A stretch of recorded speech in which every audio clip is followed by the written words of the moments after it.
Hello, hello. Welcome to another Shenanigans Sunday. What will we do today? Hope everyone's doing well.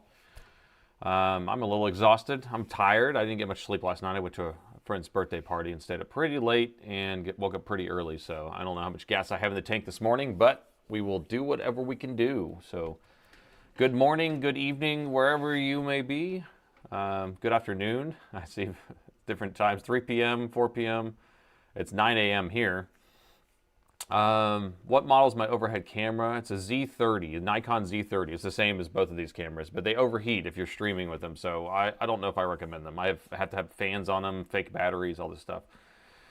Yeah, my week's been pretty crazy, pretty busy. I had to drive a carpool of kids out of town yesterday morning, and it was a 8-hour round trip, and that was pretty tiring. And then last night I went to a friend's birthday party and stayed up pretty late, and I got about 5 hours of sleep. I'm starting to feel like I'm under the weather a little bit too. I'm starting to get something, so we'll see what's happening.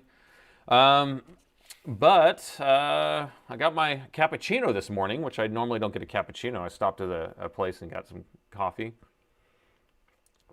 So the system we're working on today, or the idea is we're working on an Alienware M15R5. And we fixed it last Wednesday, and it wasn't turning on, or it wasn't allowing power to come into the system. And when we finally got everything going, it had a 2-1 error. And I talked to my tech. He had looked at it ahead of time, and apparently he hooked the battery up and was able to get it to turn on with a battery, which we knew it could do that, but it gave the 2-1 error. Also, 2-1 error means bad CPU. So this is very unlikely that we'll be able to fix this, but we're going to try reflowing the CPU and see if it fixes it. So. Did I have any bourbon last night? They had some bullet rye, so I had some bullet rye with Topo Chico and lime, just a little something, just a cocktail style. It was mainly a lot of tequila was there. It was a 50th birthday party, and they had a lot of tequila, and they had mariachi bands and all sorts of fun stuff. So I see Swindon's here. I see a lot of people here today. 4 p.m. there, 2 a.m. in Australia. 5 p.m. in South Africa. Welcome, welcome.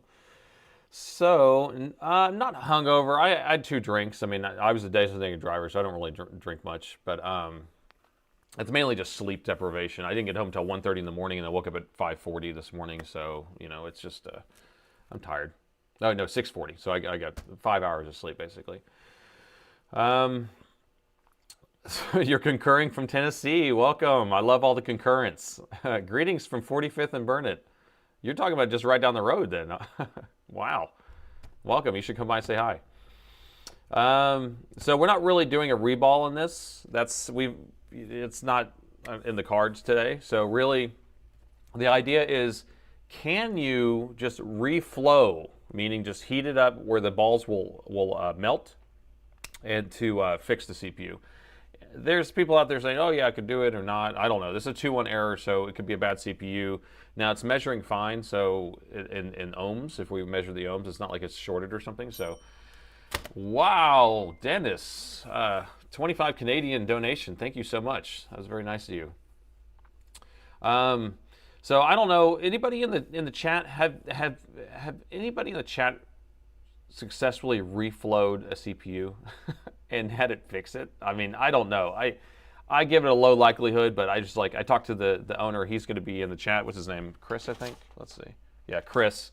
Chris will be in the chat, and so you can say hi to Chris. I don't know if he's in here yet, but we'll see.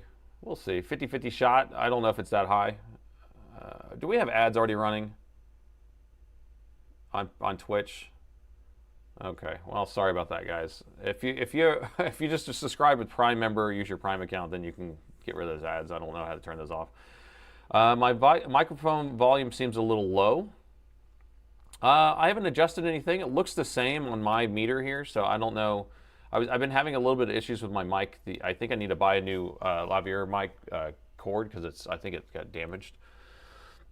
Let's heat up them balls. Please like and share. Yes, that would be nice. If the more likes we get on there, the more people will end up seeing this stuff. So you reflowed on a 360, and that worked. Okay. CPU from a donor board. No, like I can tell you right now, no donor boards, because I have stacks of these boards with these Ryzen chips, and they all have bad CPUs. So that's why I'm like, you know, is it a bad CPU itself, or is it they're just giving me a 2-1 error because they get hot and they delaminate or desolder themselves? So no problem with the mic. Okay, thank you. John on Twitch. Typically, I would think most would reball the CPU. Yeah, I mean, maybe that's possible. I don't have a stencil for this, so it's not even like in our cards for us to do that. But what is the resistance on the coils? The coils are nice. So this is just a donor board, a prop board. Let me plug this in. We'll turn it on, and then we'll pull it out, and then we can measure the coils just so I can show you all that stuff. On a Reflow, it works. However, it's not 100% because the condition of the CPU depends on the graphics chip. If it's the PCH, yes, it works. So this is a AMD GPU, so it's going to have all that stuff kind of built in one. Stupid Twitch. Block ads isn't working today. Oh. So sometimes that uBlock origin works on Twitch even? Huh. Can you program too? Yes. I am very proficient in doing front-end and back-end programming, but not like any modern-day stuff, I guess. And most of it's going to be PHP, JavaScript, and CSS, and MySQL, things like that. So my whole site's written in PHP. So I can write PHP with my eyes closed, and then if I need to convert that to some other language, I usually just drop it in the ChatGPT and have it convert it to something else. Mic audio is good. Like I read that. Chris in chat. Chris, are you there? Just let yourself be known. Let yourself be known. You have a G series, a G15 5525, and you want to get more RAM. Okay, well, we definitely have some more RAM on their site if you want to look for that. Just go there. You can either type in your service tag or browse by the model. If it gets too hot, the solder flowed, reflowing it again seems like it's a crapshoot. Yeah, so I don't know if it's cracked solder joint or whatever. This one actually came in. Oh wait, this one was the one he bought on eBay, I guess. So I don't know what the past condition was of this, but I didn't see any of the GPU MOSFETs shorted or looking like they were being replaced or anything like that. So this was all power input circuitry that we were replacing in order to fix this, but it was already not working off of the power jack, but the battery was working and it was giving me the 2-1 error. Interesting. I need to watch more Soren videos. Yeah, so Soren has a lot of weird stuff he does. So I think he's reflowed something before. You've reflowed mini CPUs, Xbox, TVs, small BGAs, and embedded system, and it still works. Interesting. Okay, so we have a chance. So I guess our odds are not 0 based on what we're hearing in the chat here. I generally, because I do a year warranty on my stuff, I wouldn't like do this as like a fix, but maybe if I give some sort of precursor or something like that. In general, like I would just say, okay, I could charge them if it works, and then if it doesn't, then I'll just refund them later or something like that.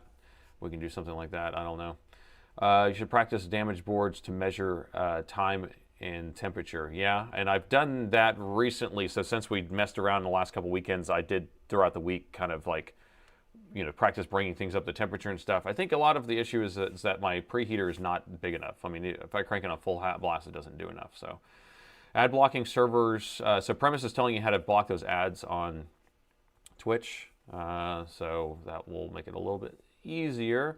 What do you think about bypassing MOSFETs using wires? Make sure it's small enough, I guess, so the wire can blow. I don't know. I mean, I've done it. We had a guy who came in and he's like, he couldn't afford a new board. He just needed to get the thing to turn on and work. And so I just jumped or put a wire there for him, and he was happy. Charged the battery, so he was able to use it. Buy broken laptops on, buy broken eBay laptops, send them to Nathan, fix them, and then pay, say a prayer. And I've actually fixed plenty of eBay laptops. I think it was funny that I got 3 in 1 week, but what my biggest fear is that I can't fix something, they package it back up, and then they sell it on eBay, and then someone buys it and sends it back to me again. So I don't want that little loop to happen here. So on my 5.1, it's 40% less. Oh, that's interesting. Maybe just put me on the center channel only, or put it on the fronts instead of doing 5.1. Also, 2-1 error is not always a CPU. It could be a BIOS or something else. Basically, yeah. So you're right, and it could be a missing power rail somewhere. We've definitely seen it be something else in general, but it's not, most of the time it does point, you know, to the CPU itself, just because I haven't been able to take a 2-1 and make it not a 2-1 very often. So we're going to replace the PCH using solder station from the back. Let's come from the back. Yeah, he came from the back with us, the solder station, and was able to change out the PCH, which I may attempt sometime. I think he bought one already working, and so I'd probably need a stencil and reball. Okay, last time we reballed the processor, it was an Inspiron 3511, and that's a pretty cheap system.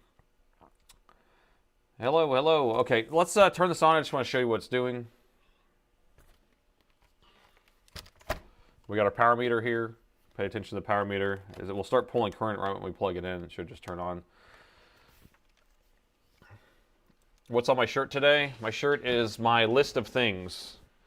So it's, let's go ahead and, I can't read it right now, but yeah, plug in the power. It's just all the stuff I go through.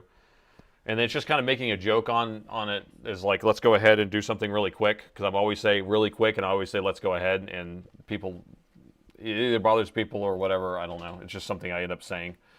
So just poking a little fun with me. I did put a link in the video description on YouTube, and then I think you can get there through the merch link on Twitch, but I added a CONCUR shirt. So it's a simple one, just says CONCUR. I'm going to come up with a few different variants of that, but that was just my first draft. So let me know what you guys think. There's a CONCUR shirt now. So all right, so I have this turned on, the keyboard backlight's on, and we'll see if we get the error code. Where you work on HPs or you recommend someone? I don't work on anything but Dells, and I don't know, I mean, I can't really recommend someone online. There's people locally that I'll revert people to, but I don't know if they take mail-ins or not. The infinite eBay laptop repair loop. Yes, that's what's annoying. Okay, so we're getting our light code now, and I don't know if you can see it.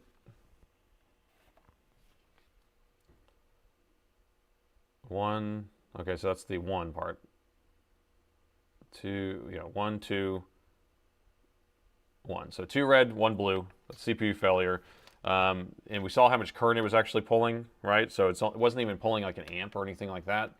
So all those power stations weren't coming on. So we may have something here. Let me try it one more time. I just want to see. Because I swear when we were messing with this, okay, the fans are spinning up. It went to 0.2. I swear when we had it under the thermal camera, we saw the CPU coming on. We saw all this stuff coming on, right? I'm talking to people last Wednesday because they were there at the starting. So anybody who wasn't there last Wednesday missed that. But it went up to 0.68-ish and then came back down to this 0.15. So I think, here, let's put this under the thermal camera. I'm going to pull the board out. We'll put it on the thermal camera again. Let's see, because I'm not really getting full heat here. And my thermal cam will just disconnected right as I said that. That's funny. Why'd you disconnect? We'll see if we can get that to reboot while I take this out. Do you ever sleep? Because yeah. I've got a couple videos out recently, and no, I don't ever sleep, apparently. I didn't get much sleep. The last 3 nights, I probably got 5 hours of sleep each night. And last night was going to be the night where I was going to get some sleep, but I went to my friend's party, so I am pretty tired at this point. I'm going to go home and take a nap, though, after this. So I have a nap in my cards. Everyone loves the afternoon nap. You have an M17R5. M17R5 is the exact same motherboard as an M15R7, and so both of those boards are very similar to this M15R5, and they have the Ryzen chip, and I hate those boards. The end. No, they fail a lot. I have a lot of issues with those Ryzen chips on those, doing exactly the same thing this one's doing. What do you think of Northridge Fix? I mean, I don't know. I think sometimes he gets a little arrogant in his videos, and I know that he's trying to run a business and he's trying to make his videos worth money, you know, like by advertising his stuff. And so, I mean, I can't fault him for that. I don't know. I think it may just be the way that he talks, but he sounds just very arrogant. That's the only thing. And he doesn't really post that many complicated repairs either. That's the other thing. So I like to really try to get a lot of diagnosing going on, and a lot of his stuff is very like there's a short. Let's find the short. Let's fix it. So I don't know. There's mixed reviews out there for that. I can tell you that. Is it looking good before the 2.1? No, like before the 2.1 starts blinking, it just goes up to like 0.68. So to me, it doesn't look like it's pulling enough current. Just got here. Looks like CPU Sunday. That's funny. If it's every Sunday's a CPU thing, no. Yeah, shenanigans CPU Sunday. We're just messing around with this. Oh wait. Would you recommend a CH341 or some other BIOS program? This is the one I recommend. Just spend the money. You can buy cheaper versions of this, or I have a link in the video description. But this one right here, they're 60 bucks maybe 40, maybe 60, maybe 80, depending on what pack you get of all the different stuff. It works great. I love it. You slept over the last year. I've not slept that much over the last year. You do 6 hours a week. I'm 50, and when I was 23, I slept 10. Wow. Yeah, when I was 20, I was doing 6 hours a night because I was going to school full time and working full time, and so I was working till midnight and then waking up at 6 and then going to school until noon and then working. So I didn't get much sleep in that early days.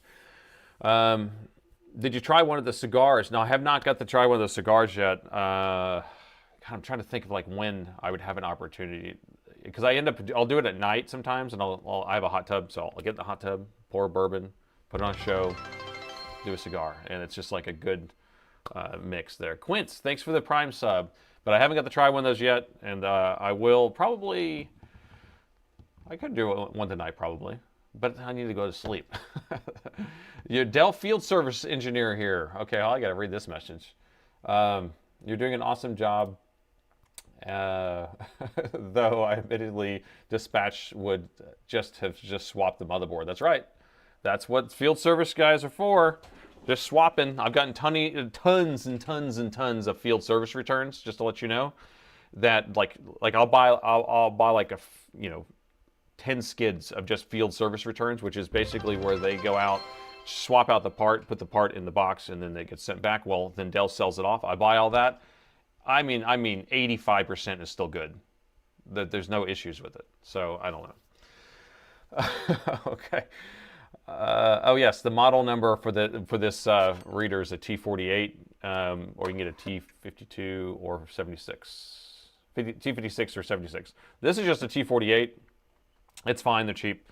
All right, let's back to this board here. Back to the board. Let me get my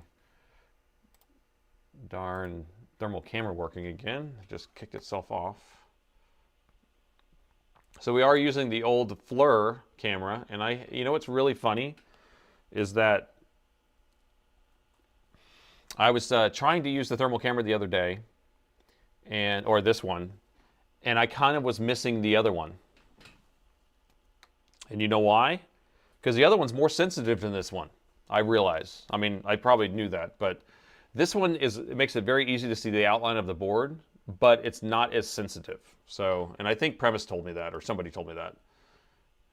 So I may end up rebuying the other one again, but maybe I'll buy the P2 instead, the one that doesn't have the focus, and then see if I can have that one. I don't know. We will see. Okay, so thermal camera is up and running. Okay, the purpose of this, or the premise of this, is to see, here's the CPU on this side, this is the GPU. Now, I like how this looks, and the other thermal camera wouldn't have done this. What's the price of repairing computers? We charge $129 for just a regular Dell laptop repair, or we charge $249 for a motherboard repair. Those are just flat rate charges. That includes a year warranty, return shipping, parts and labor, all that stuff. Okay, I'm going to plug in the charger, and nothing happens. And then we need to trigger it on. There's a power button somewhere around here. It was right there. Let me use my tweezers to turn it on. Yeah, I need a moderator to help me read these chats. That'd be fun if we had just somebody like moderating. Okay, so I triggered it on, I think. So power me? No, didn't. So here's what I'm looking at, just so you know how I'm triggering it on. There's don't have my light on here. there's this little non-populated switch on the board. Sometimes they actually put the switch there, sometimes they don't. So I'm just going to short these two pins together, and then that will turn it on. Just to be clear. All right, did it turn on? The SVOD reader, or those are really expensive though, right? Okay, there we go. CPU on. How did we get it? Okay, hey, I just unplugged it. Wait. Did you see that? Did everyone see that? Did y'all see the current? I'll do it again, but I don't know if y'all were watching at the same time as me. Did anyone see what I was talking about? Yeah, lead farmer, the SVOD is good, but they're $290, yes. And so that's why I was like, if they're talking about buying one of those cheaper readers that are like $9, I was like, go up to the $40 or $50 one. No, you missed it. Okay, we're going to do it all over again, okay? I want everyone to pay attention to the power meter, how can I point? Right there. All right, so prior to us taking this board apart, the max current we got was like 0.68 or something like that, and then it went down and turned off or whatever. Now, when we did it,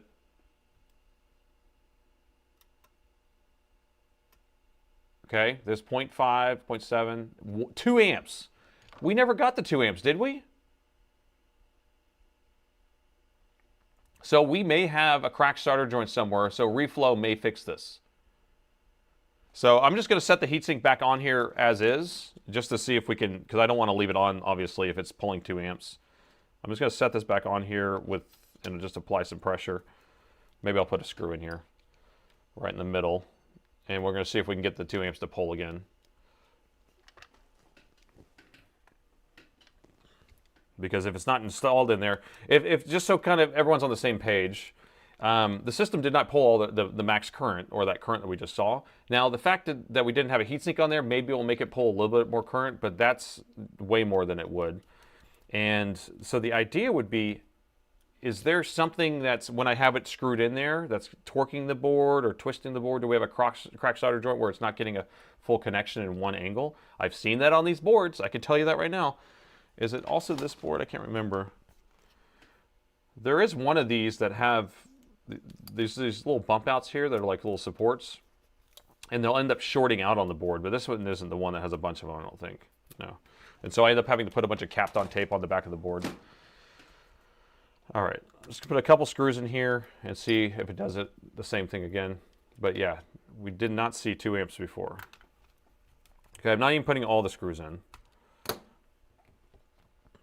So we actually, I don't know, I'm raising our odds if the reflowing will work. Now, I don't know if it's the chipset. Well, the chipset's built on there, so it's not. So there's a chance that we can just reflow it and fix it. All right, pay attention to the power meter. Here we go. It's hard for me to get this trigger, though. There we go. Okay, 0.63, 96, 165, 2. I think the board's starting. That looks like board starting to me. What do we do? What do we do? All right, let me... I want to do it on the bench then. So I'm not even going to install the screen. Let's see if we can... I'm going to hook the screen up right here on the bench. You know what I mean? So I don't have to screw it in and messes with things. So we're going to do that.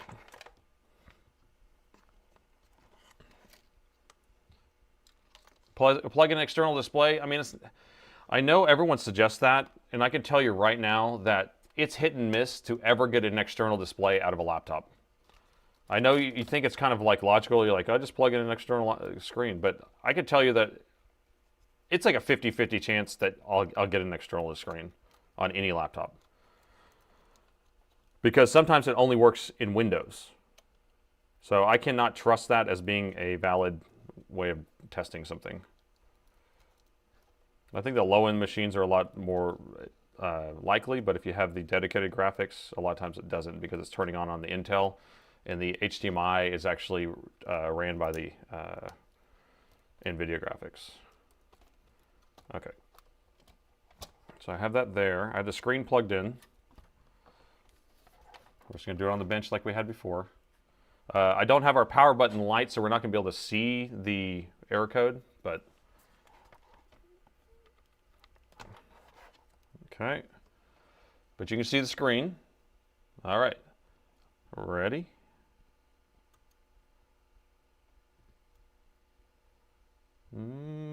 Power on, please.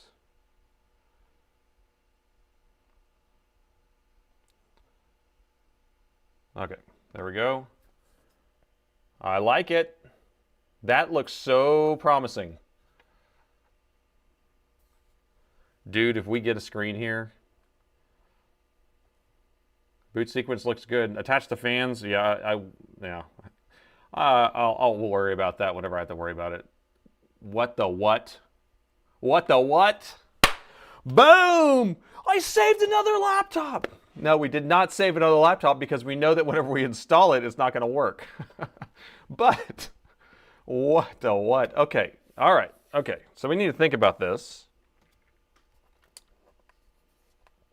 Bad touchpad. Yeah, you're right. We could have something pulling it low. Okay, so let's take a look and see what we have. Screen's still plugged in, so screen's not the issue. So we have a touchpad here. We have this MCU junction board. But the keyboard backlight was coming on. Now that could pull something low. We have the power button, which is, there's not much to that. But I've seen on these for sure, the way that this is structurally mounted in here, I've seen some torquing of the board or something that holds it in place. Like you have to like lift the corner of the board in a certain angle and it turns on. So what's up with the LCD code? Gritty, what do you mean?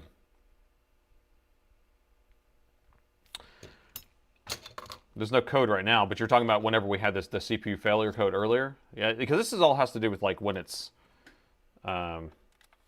installed. So let's go ahead and install it again. And I'm just going to leave it the way it is. I'm not going to even, we'll plug in the fans though. But I'm going to, thank you, Twitch. We got a Twitch Prime store. His name is Twitch. Twitchy. Twitchy old Twitch. Let's see how I want to do this. We'll do that. Okay, so I haven't screwed the board in yet.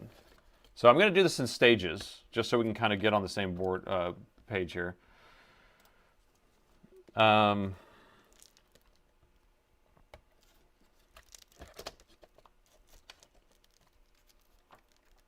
right.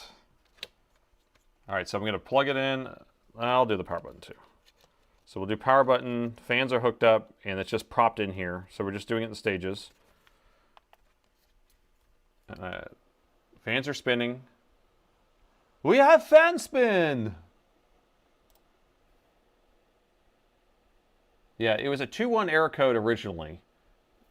But that's when it's installed, but we also weren't getting the current that we needed. So we were sitting there, we'd go this 0.69 and then go down to like 0.15 at the end and just hang there. And so now we're getting regular boot. Okay, so we got our screen there. I'm going to turn it off. So now I'm going to add the touchpad, okay? So I'm keeping it plugged in. I'm adding the touchpad.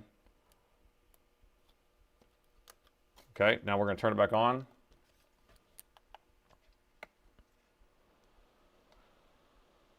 We're trying to figure out if there's something pulling it low or if it has to do with like the board being torqued in a certain position. Okay, touchpad's fine. Let's plug in the keyboard. I've seen MCU boards pull a line low that it doesn't like and makes it where it doesn't want to come on.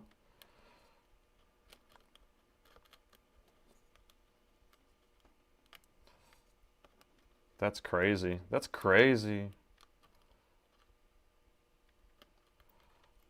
It's hard to get this plugged in. There. You're calling it a shorted USB? The USBs are all attached though. Oh, I guess there's a thing on here, but I didn't even have that plugged in, I don't think. Okay, that's plugged in. All right, I had unplugged it, so now it's going to do the little CMOS reset again for a second. But okay, we got fan spin, 7.6. 197. I mean, it's rocking and rolling like normal. Okay, NVMe. There was no NVMe in there a second ago. I'm just waiting for our screen here. Okay. What was that? Oh, it's display test. I don't know why it's going into a display test, but that's pretty creepy. So display test is holding down D when you turn it on, and I guess it maybe detected there's some sort of weird anomaly at some point, so it went into display test. I'll let it get through this. Psychedelic, man. It's like all these colors and stuff, bro. Another Sunday challenge. Good morning. Welcome. Yeah, we're fixing a CPU on this, and it automatically fixed itself. Okay, so I'm going to turn the thing off. It's off. Okay. So now, here's what we're going to do to add to it. I'm going to keep it plugged in. And here's what we're going to do to change what we have set up, is I'm going to screw the board down. Now, if we screw the board down and it stops working, then we know we have something else going on here.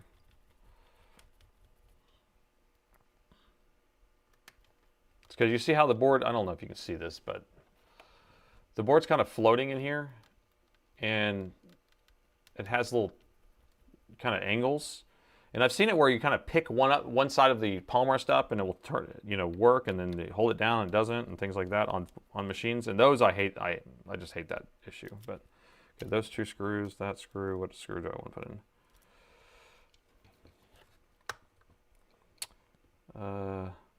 Great, I don't even have that in the right position, but okay, that's gonna be good enough. So we have it screwed in. Okay, here we go.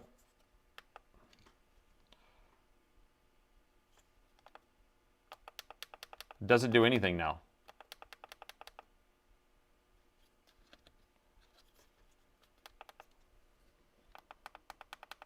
Power button does nothing once I screwed it down. Okay, we're going to unscrew this screw right here.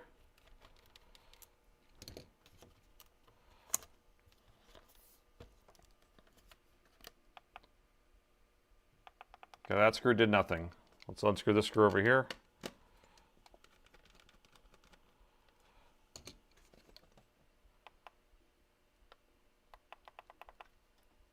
Still doing nothing.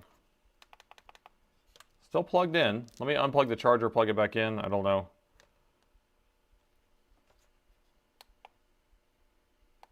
Still nothing. Let me unscrew the screw here. See, this is... I've worked on plenty of these boards, and I've never been able to fix them. So reflowing this stuff might fix it. I don't know. We'll see. Okay, so the board's not screwed in anymore. Just kind of sitting in there. Plug it back in. 0.02. It's coming on again. Okay, the back screw was the one that changed. We don't have LLM on this. We did not put any liquid metal on this because we put PTM and Arctic silver. So it's shorting to the chassis, or the board is torquing. It's like being put in a position where there's like, solder balls under BGA chips or under chipsets or something like that. And it's like having a loose connection. A lot of times it's not just like a resistor or something like that. JFix, welcome. You missed it. We fixed the CPU. No, not really. We took the board out and it started working. When the board is installed, you get a 2-1 error or the thing won't post. And if you take out the board or unscrew the board, it stops posting, or it starts posting. Okay. All right, so I'm going to test it one more time. 0.7, 2 amps. And we're going to get our screen. Okay. I got my one screw. I'm going to add to the back here, which I believe is the area where we're going to have our issue. Okay, I've screwed it in. Ready?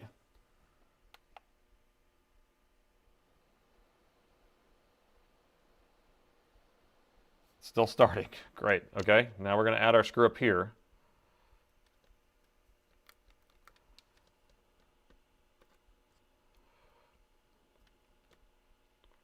You need to pick up some 7950, PTM 7950. Yeah, I have some from Thermal Grizzly coming. We're going to have them on our site soon. So I just added one more screw. Still turning on. Okay. We'll add one more screw.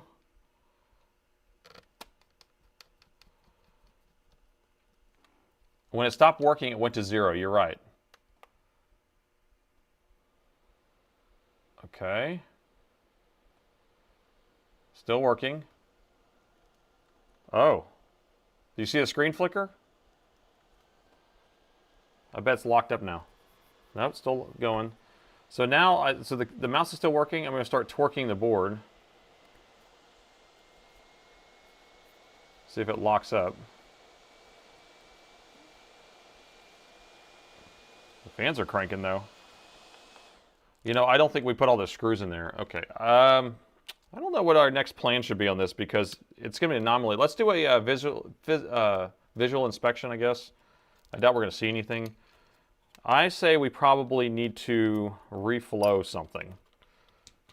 Screw by screw. I know, but I need to fix this one bracket right here too because the heatsink's supposed to go on the other side of this thing, so it's kind of bugging me trying to screw this thing down. I concur. Okay, we got this out of here. Definitely a strange one. So, and sometimes what I end up doing on this type of situation, like I said, is I'll add Kapton tape on here. Because you'll see like things like this where, so we have this is like a little riser. There's only one of these on this board, but I've seen them on lots of, on different versions. But this is kind of held down here. Well, what if it flapped up? I don't know. And then the other thing is that we have these metal contacts here that maybe can short to something. But what I've seen in the past is that someone gets mad at this. Oh, yeah, maybe. I think I can see. So look at the keyboard. Let me see if I can get in a good position. Right here looks like it might be a little, someone was trying to Fonzie this a little bit. And if you know who Fonzie is, then you get what I'm talking about. If you don't know who Fonzie is, which is probably anybody in their 30s or below, basically they were trying to get the work by just going, hey, and hitting it really hard. But this is kind of dented in a little bit. And what does that ends up pushing this down and then makes the board have to torque. So I've seen this happen on these things, so I just bend them back and see if I can get that fixed. Hey, we know what you're talking about. He used to be able to start jukeboxes by just hitting it. Sunday, Monday, happy days. Tuesday, Wednesday, happy days. That's Arthur Fonzarelli. Okay, so that's an idea. I'm going to add some Kapton tape here anyway, just to fix that. 10 milliamps was missing at the beginning, and that's whenever it wasn't working, right? Yeah, somebody punched it. Realistically, it was holding it with one hand. Months and months of holding the laptop with one hand. Yeah, could be that. All right, so we're going to put just a piece of Kapton tape just to hold this one flap from flippity flapping back up, just to be safe there. And then sometimes I'll just add some stuff here, but let's see. There's really no way that this stuff can make contact here. But I've seen on these boards a lot, they have these little squares, and I think you can actually see, yes, you can. Oh, excuse me. So this is interesting. Okay, I'm going to just stay with me on this. So, all right, so here's the idea. This came in, wasn't charging, it wasn't working, right? It obviously had been to some other shops, possibly, right? Or some other people had worked on it. And so we went, so it had an issue, we fixed the issue. We put it back together, wasn't working. So what do you think could have caused it to not work when it's installed based on somebody else working on it prior? And here's what my theory is. Let's do, yeah, I'll do microscope. So here's my theory. This board, you see this little thing right here? You see this? Okay, so this is a little cover they put on all sorts of different spots on the board. And it even has a square here. Why do they put this here? Because obviously it's making impact with the chassis somehow, or impact with things. Look, what about this one? And is this left over from us working on it? What is this flux here? I don't know, but this is missing a square here. So we need to Kapton tape that area for sure. And there's usually another one. If I can grab a test board or donor board, I can show you that they have them all over the place. And it's mainly this side that we're going to be dealing with. So I would say let's put a big piece of Kapton tape over this whole area here. And we'll put some over here too. I don't care. Let's go crazy. Let's go crazy with the Kapton tape. Just to see if we're eliminate any shorting out, because then we can probably put all the screws back in. So let me fix this though. This daughter board I put on in the wrong spot. What brand of battery do you recommend if the OEM isn't available? I don't know. That's hard. That's hard because are there really brands? I mean, I guess there are brands. I wish Anker made aftermarket laptop batteries, because then you can just say, just buy an Anker battery. Seems like they can get it in a whole new market, right? Because then you actually have a brand. I don't know. I mean, I really don't know. I couldn't, because most of those fake batteries are just fake battery brand, you know? All right, so this one's there. Let me grab a donor board. I want to see what we can see. Oh, like here, this one has these two here, and there's a missing square here, but they have a square printed on there. This one, yeah, okay. So this one's actually set up a little differently though than this one, but it definitely had one. That's not the same part number of board.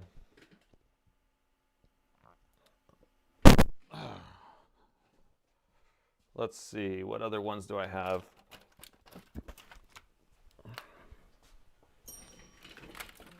The mic cut out, I'm assuming. Hello, is it good now? Yeah, I'm telling you, there's something wrong with my, is it making noises? Is it crackling?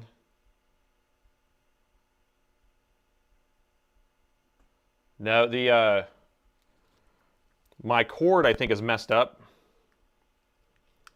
This wire. So this is probably fine if I just do that. It's just this lapel mic is messed up. So I can just do this if you want.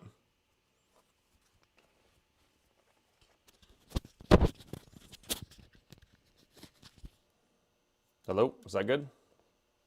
Reflow the mic. We got a rate of 76 viewers. Welcome, guys. We're trying to fix a CPU on a laptop motherboard here. So the mic good now? We good? Okay. Hopefully it's not. Okay, it's much better. I just hate this big giant thing on my neck here. All right, so I have all these boards. These boards are the same style, pretty much, but you can see that they all have different orientations of where they have these protective pads everywhere. So we need to add our protective pads to the board. And I think we're just going to do a bunch of Kapton tape and then see if it fixes the issue. So that's my main plan right here, is we're just going to put a bunch of Kapton tape there. And see if that fixes it. So, let's see. Welcome, Raiders. So if you haven't been here before, I do these streams twice a week. And what I do is I do board repair, live board repair. And this one actually came in. This was an eBay purchase, actually, and it wasn't powering on, wasn't charging. On our Wednesday stream, we actually fixed it, and when we put it back together, it said it had a failed CPU or a bad CPU, so we were going to try to reflow the CPU. And when we pulled the board out and set it down on the desk, it started working outside the chassis, so whenever we install it back in there, it stops working. So we're trying to figure out if we're having a short on the board or some sort of cracked solder joint, so we're trying to figure out if we need to reflow the chip or if we just need to fix the way that's installed in here. So, is the mic still having an issue, guys? Premise? Are we good? Because I don't have another way of making the mic better at this point. No issues. We're good. Okay, thank you. All right, so my plan is just kind of drape this in Kapton tape We're gonna make it orange goodness. Orange goodness. And because you don't really know, I mean, there's lines to show like where it needs protection, but as long as we're not blocking any holes, we'll be fine. The mic is good. Do you think the mic's better like this, or do you think it's better with that the other lavalier mic attachment? Because I need to go buy another lavalier mic if I need to do that, but they're like 80 bucks, and so it's like, do I need to spend the money on that, or if I need to have this big giant chunk on my shirt? It's better. Interesting. Okay, all right. What I need to do is start wearing a hat and just hook it right to my bill and be like, all right, guys. Or no, I'll be the person who's just gonna be like, okay, so we're working on this right now, and so we need to do this, blah, blah, blah, and hold this thing in your hand. Why do they do that again? I don't understand. Just maybe because it looks like you look like an idiot having this big thing on your shirt. All right. Anywhere else I should tape? Up here, look, there's a square up here too. In there? Maybe. Yeah, this is a square. You see that little line around there? So to me, that looks like we need something. Well, I will give it something. You want something? I'll give it to you, buddy. Here, we'll put one of these guys here. Just a happy little thing there. Okay. Where else? Where else?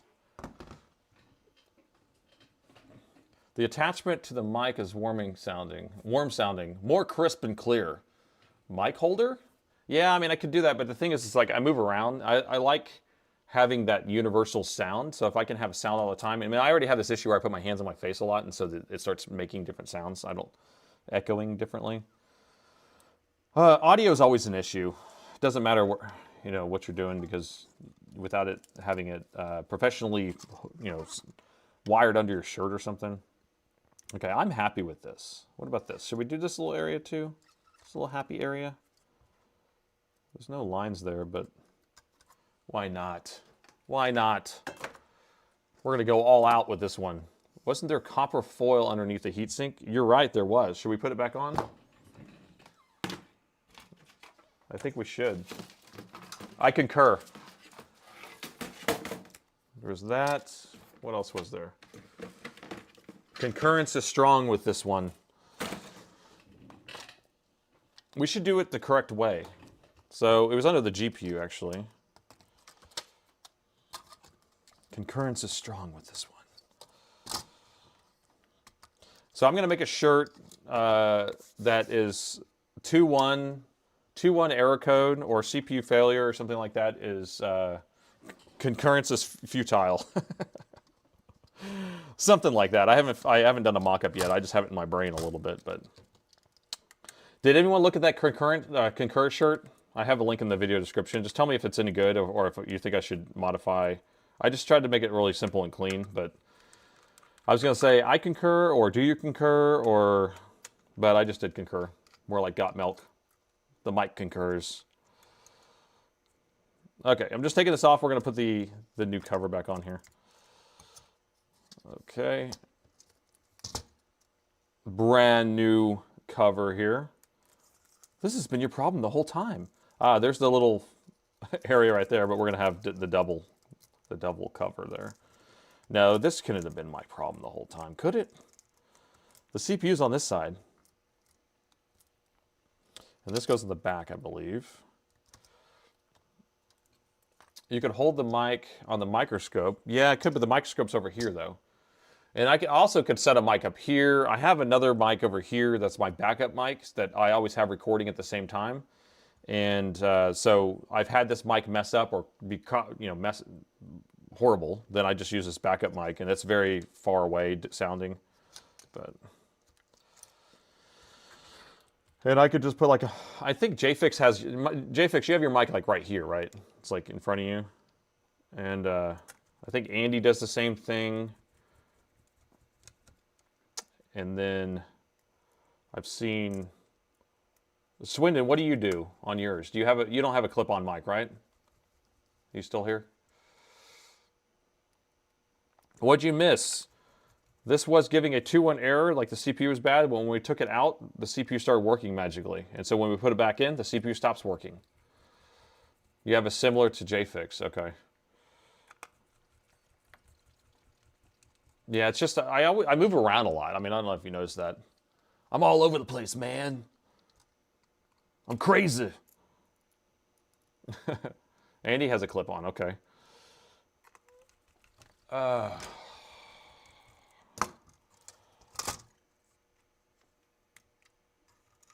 Okay. All right, so now we have that cover on there, we have that cover on there. I think this may not even go to this machine. I found this on the floor and I was like, I think it goes to this. I don't think it does.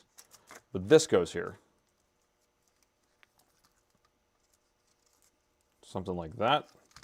A yar. Okay, brand new. Brand new.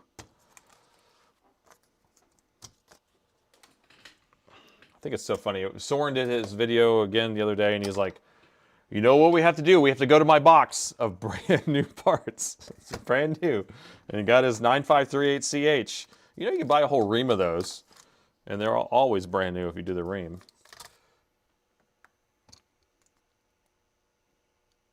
Very close to your head, yeah. I've seen you have your mic, because it's kind of in the shot a little bit. The greatest mic that has ever lived. Well, thank you very much. Okay, I don't know. Is this gonna work or what? Is this gonna do it? Is this gonna be the end of the stream? The end.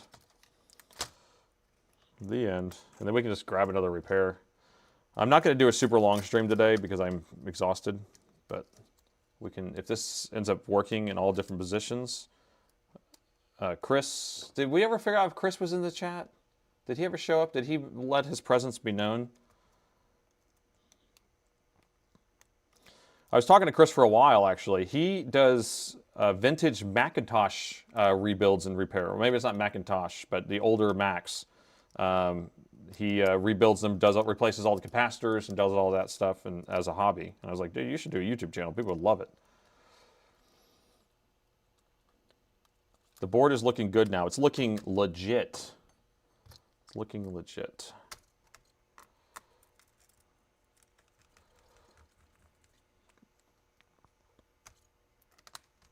Oh, Soren likes toilet paper. What is that supposed to mean? What is that supposed to mean? You need a hot chick model to concur shirt. Oh, that's hot. I concur. Like a Paris Hilton type of thing? Although that's, she's old now, right? Like, wait a minute. Why am I saying Paris Hilton? Just because she patented that's hot, I think.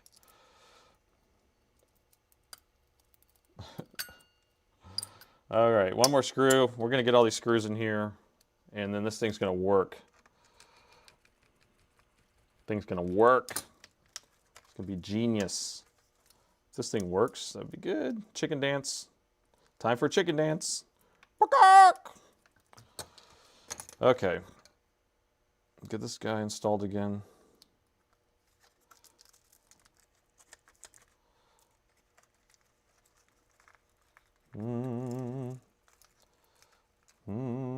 Get in there. Get in your home. There it is. Okay. This thing is like brand new. You didn't say save another laptop. I said it whenever it turned on, actually. I was very excited about it. I was very happy. Okay. All right, crack some knuckle time. Yeah, I don't know. I don't know. 0.0, no, 0.01. Okay. 6.7 turns on automatically. 6.7, whatever it takes. That's crazy, 6.7. Okay, all the children love that one.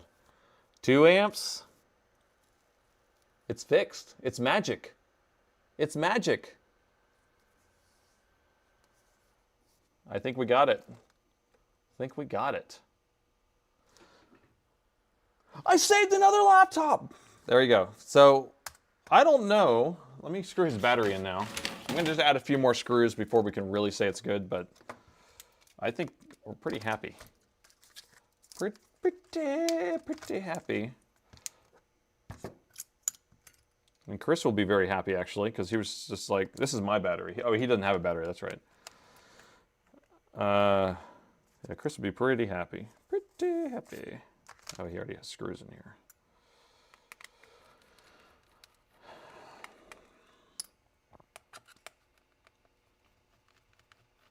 Alienware stands for actually limited in every normal use with all renders melting the CPU. That's so funny. Nice one. Was that a Chat GPT come up with that? The greatest technician that's ever lived. No, they actually call me the second greatest technician because you already know who the first one is. Andy, of course. Yeah, we're still going to try to do some sort of collab again. I haven't talked to him recently about that. But he's quite the character. Quite the character. All right, I'm going to add a couple more screws. We have the battery. There's a screw there we can put in. Got the laptop back yesterday. It's running great. Awesome, Shane. I'm glad to hear that. Glad to hear that. That's super exciting.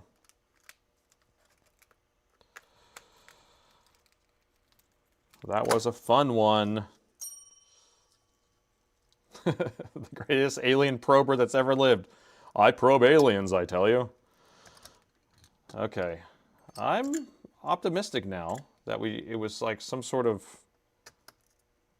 sorting out this thing. Because when I came in the day, I was like, I don't know what I'm getting myself into.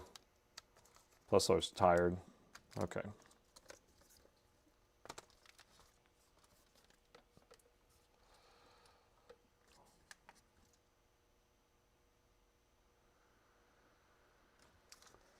Oh, I was like, it's coming on, but it's not pulling any current. I didn't plug that in. Okay. Did the northern lights make it south to me? Yes-ish. Like there were reports that people were picking up the northern lights in darker areas. I did set up a camera. I have a north-facing backyard that has a school behind me or whatever. So it's a little bit darker, but I'm still in the mid-city, so it's like a Bortle 7, so it's really hard. So I did some longer exposures on my cell phone, and I got a little bit of a hue. I have an observatory out of town that has a sky camera, and so I was able to see a little bit of something, but it's not a color camera, so it's really hard to see. But it's pretty exciting stuff, except if we're knocking out the electrical grid. All right, let's see if this thing... I don't know why I want to torture myself like this, but we're going to plug an SSD into it and see if it boots to Windows. Because I should just say, call it done. But the odds that we're going to boot up, I don't know. We'll see. We'll see.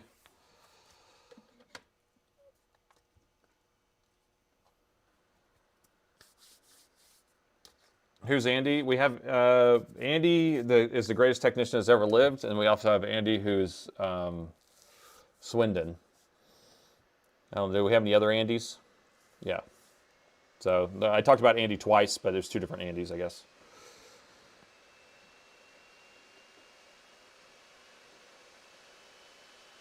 Okay, so we got that. Let's just restart that.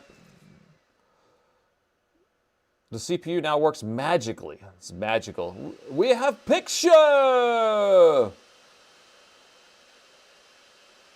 There can only be one Andy. All right, so it is booting. We haven't got a blue screen. It's getting devices ready.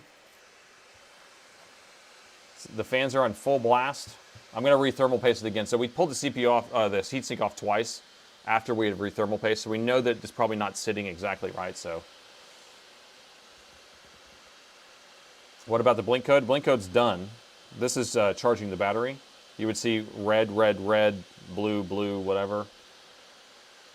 We got our Alienware screen. We got our Alienware screen, man! Yeah, this is pretty cool. I'm very happy. I'm glad that I revisited this because I was going to be like done with this. Yeah, so you can see one of the cores are pretty hot. Let's see. So you see that top core is at 89, 90. So I'm thinking that one part of that, the PTM 7950 is not sitting right. So let's shut this thing down. I don't want to mess up the CPU or anything. But that's super cool. All right, so what do y'all want to do now? We do have that 9520 that was on the list for last Wednesday. We can work on that. Or we can do some other shenanigans. What do you got? 1,000 ARSs. What is that? Thank you so much for the great content from Argentina. Awesome. Thank you so much. Thank you so much. That was very nice of you. Okay, let's see. What do we want to do? So we can do some shenanigans where we can do something. We never reflowed the CPU. So we pulled the board out. So anybody who just joined, we plugged it in. We got a 2-1 error, CPU bad, okay? And then we pulled the board out, and I went ahead and put it on the bench, and we looked at it under the thermal camera to see if the CPU was coming on, and then we noticed that it was pulling different current. So it was actually looking like the board was starting up. So then we systematically hooked the screen up while the motherboard was still on the bench and was able to get a picture. Then we went back and started reinstalling the board into the machine, and then it stopped working again. So we've determined that we either had a cracked solder joint or we had something shorting out on the chassis. And so we just added a bunch of Kapton tape to the back of the motherboard here, and now the board's working. So I don't know. I don't know. Is our audio working? Someone's saying no audio. I got audio. All right, back to what are we going to do? May I ask, do you have a thermal camera? To check for vapor chambers. Yeah, so a thermal camera that I have right now is this one. And that's the Flora 1 Pro. And we could check vapor chambers if you want, but I think we're good with that repair. Okay, we want some shenanigans, right? Was that 1,000 Argentina 71 cents? Yeah, I figured it was something like that. Let's look at the 9520 because they were in the chat last Wednesday, which I don't know if they're there right now. But they bought this thing on eBay just like the rest of the other 3 people. So yes, the greatest technicians ever lived is Salem Techsperts. Andy at Salem Techsperts. And then, but look up who the second greatest technician is. Ask ChatGPT who's the second greatest technician that's ever lived, or the greatest Dell technician. It should be me.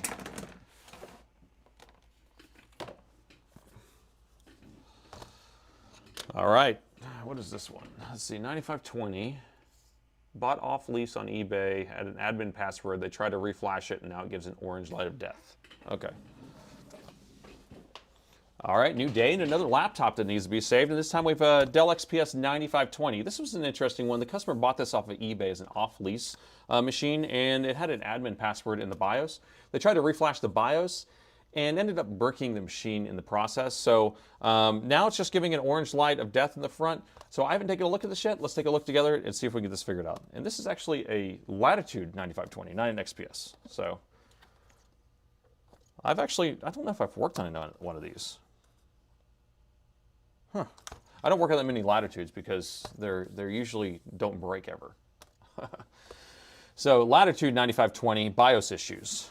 So the symptom was there was an issue in the BIOS with the password. They tried to reflash it and then bricked it. So supposedly there's an orange light of death here, which means every time you press the power button, orange light comes on as long as you're holding the power button. So I'm going to press the power button and let go, press it, let go. So it's all tied to the power button press here. You see that? And so this happens multiple ways, and in general, it's either going to be a corrupted BIOS, it's going to be a bad PCH or chipset, or it's going to be a bad EC chip. Those are the 3 symptoms that we found. And wasn't there one more we just saw the other day? I can't remember. I've seen it like a shorted capacitor on the chipset, but anyway, they should make a longitude line. Longitude line. We should have like a whole mockery version of that. Okay, so this is USB-Cs only, so we'll need a USB-C meter. There's no consensus on who the second greatest technician is. Interesting. That's no good. You guys need to fix that. You guys need to fix that. All right, so we have our USB power meter up here now on the screen. So I'm going to plug in the power. Let's just see what it does. Probably won't do anything because it's crazy. So it's sitting at 5 volts, 1.18 amps. It should negotiate up to 20, but if we open the lid, it may change. It's not. Press the power button. It may change. It's not. Let's try another port. And that one does the same thing. Now 0.18 at 5 volts, it's still like under a watt, so it could be just turning on those power rails, but the PD controller is not negotiating any voltage, so it's not bringing it up to 20 volts. Now this could still be contributed to a bricked EC chip and BIOS chip and things like that. So since they talked about the BIOS, I think the first thing we're going to do is just do a BIOS. And I don't have a BIOS made for this. Maybe there's one on bad caps already, but we can also just make one. Although if they did, I can't trust what's on here, is the other thing. So I can't really just take theirs and fix theirs. So we're going to end up reflashing this. And yeah, it doesn't turn on, doesn't do anything. Dead as a doornail. So let's open the bottom and take a look inside. Just replace the BIOS chip and do a fresh flash. We don't need to replace the chip, we just flash it. But we just need to get a good version of the BIOS flash in order to flash it, is the thing. Nice, is it Intel? It is Intel. Yeah, 99% or 95% or I don't know, 98% of Dell machines are going to be Intel. Do you fix Dell coordinates 5450s? Laptop. I mean, I've worked on 5450s. If it's a Dell or an Alienware, I'll work on it. Like how you're saying coordinates. There's no official recognized greatest technician of all time. But since Dell doesn't maintain public rankings of techs, it usually works down quietly behind the scenes. Nathan. Is that really what it said? Are you kidding me? That'd be crazy if it said that. You use my name? Hey Nathan, I've been dabbling with laptop repairs as a hobby for the last 2 or 3 years, and I love it. My day job is a mechanic. Do you recommend studying courses or buying or attending to learn what I do? Just watch videos, that's what I'd say. I did not learn by taking a course. I don't know what course you would take to learn, really. If you're doing board repair, I mean, you'll have to know some sort of basic circuit stuff, but again, if you just sit there and absorb, you know, if you watch a video, Soren video, or any of these board repair videos, and they're actually going through and explaining like this goes to here and this goes to here and this is turning this on, and then rewatch it, take notes, rewatch it, kind of try to absorb stuff, you know, then you'll get enough, you'll get more information you ever need. I didn't take any classes for this. This is just kind of learning as doing, and every repair I learned something. Use USB BIOS. I don't know what that means. Don't know what that means. I unplugged the battery here. I just want to see if it does anything different. So we're going to just discharge this. Does this have a CMOS battery? This may have a CMOS battery on it. A lot of these Latitudes still have CMOSs. But I don't see one here. Unless that's it. No, that's a speaker. So let's just discharge the board. I'm going to hold down the power button. We'll plug it back in, see if it does anything different. 0.18, 0.18, 0.18, still sitting there. So, yeah, Rossman was the Hall of Fame of the greatest technicians of all times. And he doesn't do any of that technician work anymore. He just does his activist type of stuff.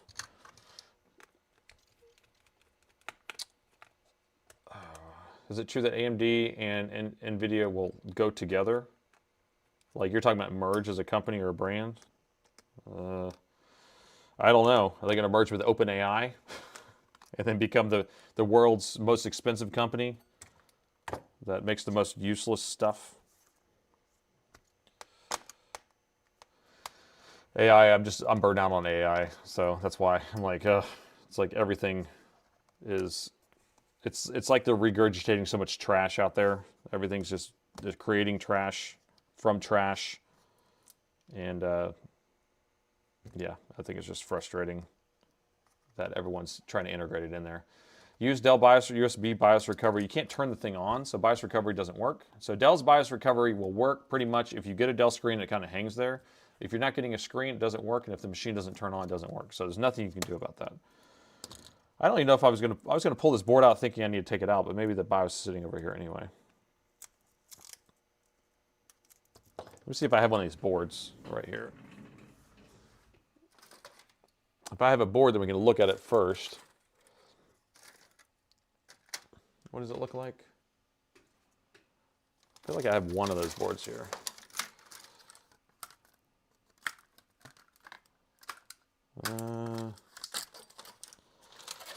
Maybe it's down here. There we go. So we have a board. And let's just identify the BIOS chips right here in the middle, looks like. So I'm wondering, what's this customer's name? Lucas? Oh, sorry. Lucas, are you in the chat? Are you there? Well, if Lucas comes, just let me know. The question is, when they flashed this to brick it, did they pull the board out to flash it, or did they flash it in software? Because I don't see how he would have pulled the whole board out, but let's see. Tried reflashing the BIOS, gives red light. So, to me it almost sounds like they flashed it with some image or something, I don't know. See, bought off eBay on a lease. Tried reflashing it, red light. Only gives a red light, so orange light really, but. So, but we have a board so we can steal that BIOS off of there, as long as it's the same version of the board. How does this battery come out? Can't tell what I'm looking at here. I haven't worked on these Latitudes, this version of Latitude very much, so. Okay, what are you guys talking about in there? I have a Dell G5500 with a bad BIOS. I ordered a set of BIOSes on eBay, a real dead one. Nothing came to life. Lucas is in chat. Where are you at, Lucas? What's your handle? Okay, there he is, Lucas. All right, so 9520, I'm going to read all his chat real quick. 9520 was fully booting until I tried to BIOS flash to get rid of the BIOS password. The 9520, oh, he said that a few times, and it says, on the other side in the middle, yes, okay, so he used a chip clamp. Okay, so he did actually flash the chip itself. I don't know why I feel like I'm missing a screw here, because this battery is really in here. Maybe I need to take the speakers out. Telling you. I'm mixing screws. You're supposed to be yelling at me when I mix screws like that. Oh. Okay.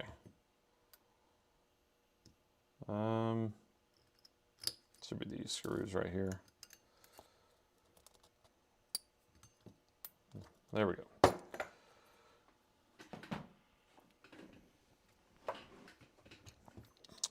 What was I saying? What was I doing?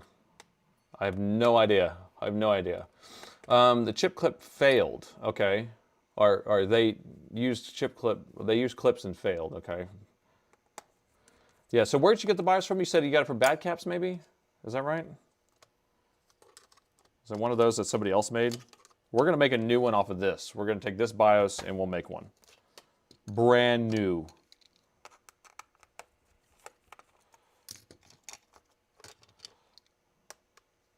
It's a weird design. The battery goes underneath the speakers. Of course. The best way to do it.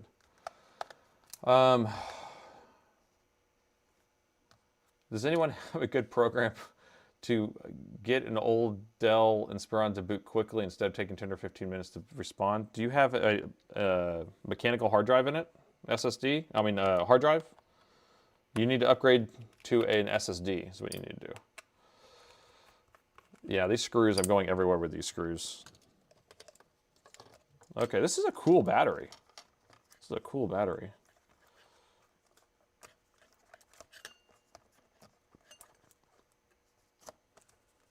The Wi-Fi antennas are all routing all crazy.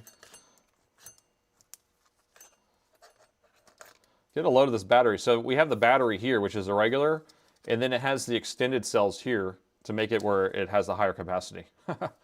That's pretty funny, Dell. You made it up to 88 watt hour. Okay, battery's out of the way. Let's unplug this stuff.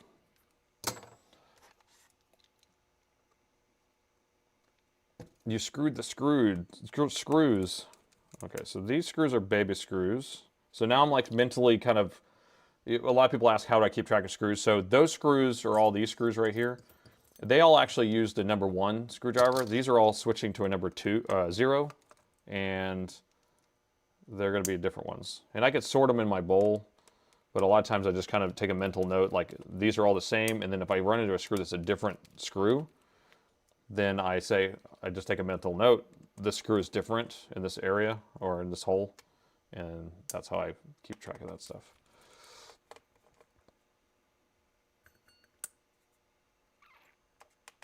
Yeah, so back to that old Inspiron that's booting really slow. Yeah, if it's either full, most likely it's just an old Inspiron with an old just hard drive that's running really, you could hear it. I think I call this record player. So you have an old record player you're trying to boot up, and just don't bump the table. And those things over time will get slower and slower, and then I would just back it up as fast as possible if it's taking 15 minutes to boot up. Okay, so these screws are actually number ones. So the fan takes number one screws. And they are, looks like 2x4s.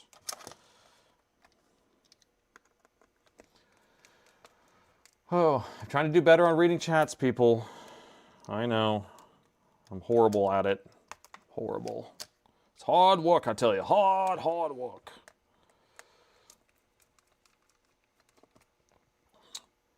Ryzen laptops good, stable, like Intel, or are they problematic? Blue screens of death. I've just ran into tons of these Alienwares with the Ryzen chips that just fail. Now the lower end Ryzen boards, or I guess are they still Ryzens if they're maybe? Lucas says he may have knocked off a component. Oh, okay. That's even more fun. That's my favorite. We love those, right? Well, then the board is fixed. We found it. We found it. Nathan is a machine. I don't know. I'm actually a little loopy because I didn't get much sleep last night.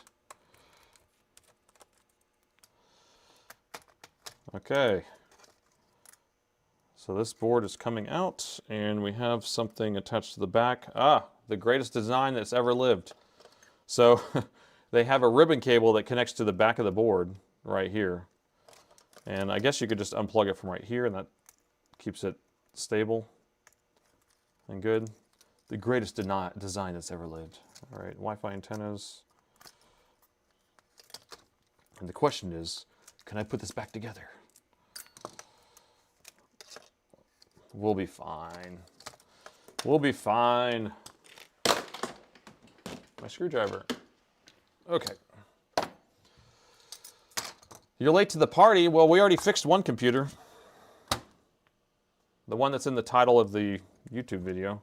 All right, so this is going to be our donor board for our BIOS, but let's see. Okay, Lucas is going to tell me he thinks he knocked off a component. Now the question is, where did he knock it off at?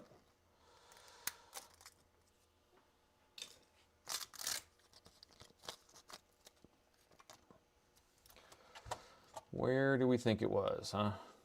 All right, let's just take a quick sweep around the board just to start.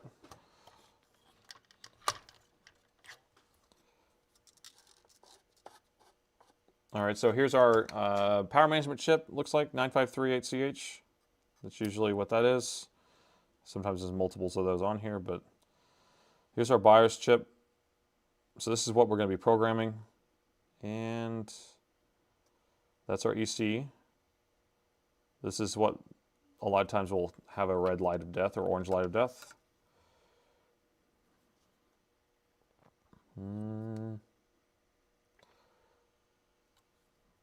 Let's see. Just look around. I just want to see if we see anything kind of knocked off over here.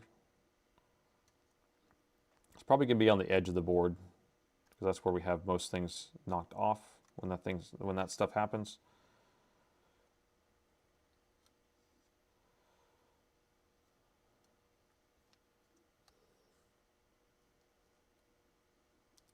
I don't see anything on this side.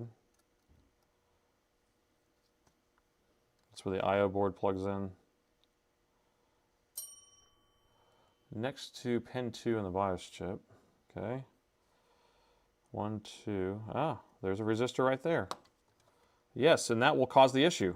100%. 1000% actually. That will cause the issue. Because these are These are your data and clock lines, and that's your 3.3 pull-up resistor. That should pull it high, or allow, well, is that where it goes actually? I'm not 100% that this is where that one goes, but a lot of times that's how it's set up. Like this one's going here, so this one seems like it goes there. So yeah, let's put a new one of those on there. This could be pretty easy. You know what? It could be real easy. Should we use hot tweezers for that? Little baby thing? Little baby? Let me see if I can find one of these that I've already stolen parts off of.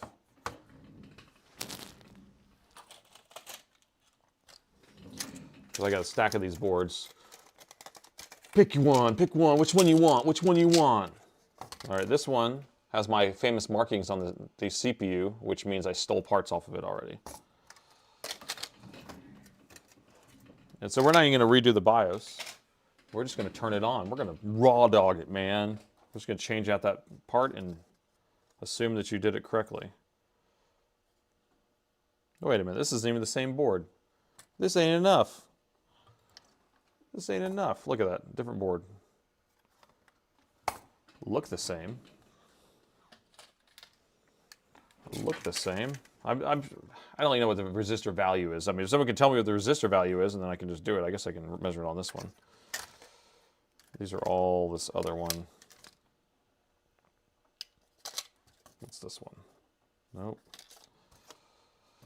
I mean, we should be able to steal a resistor off of there, off the BIOS chip. I'm sure it's the same. I'm sure it's the same. The wheel of boards. The wheel of boards. Okay, where's the BIOS chip on this donor board? Right here. And so we should have two pull-up resistors somewhere around there.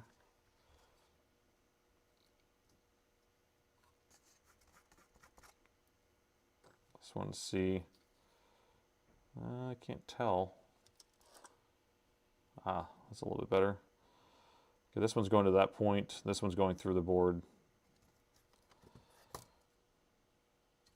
I don't know what values those are supposed to be. Can someone tell me?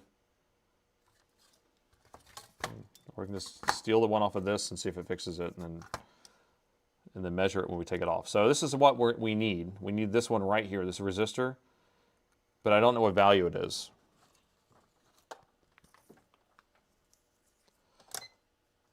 And we can measure it in circuit and it'll be wrong, but we can do it.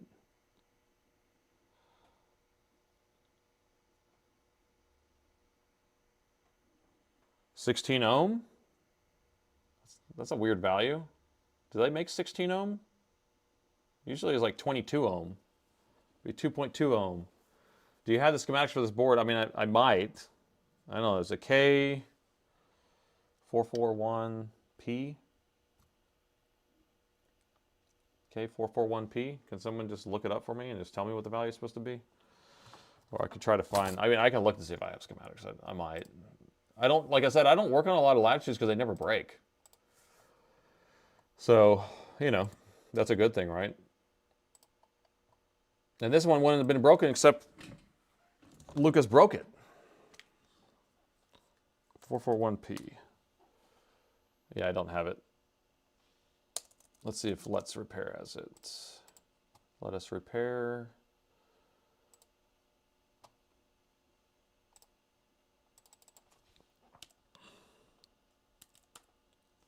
It's a 441P. 441P. Oh, a lot of stuff came up. I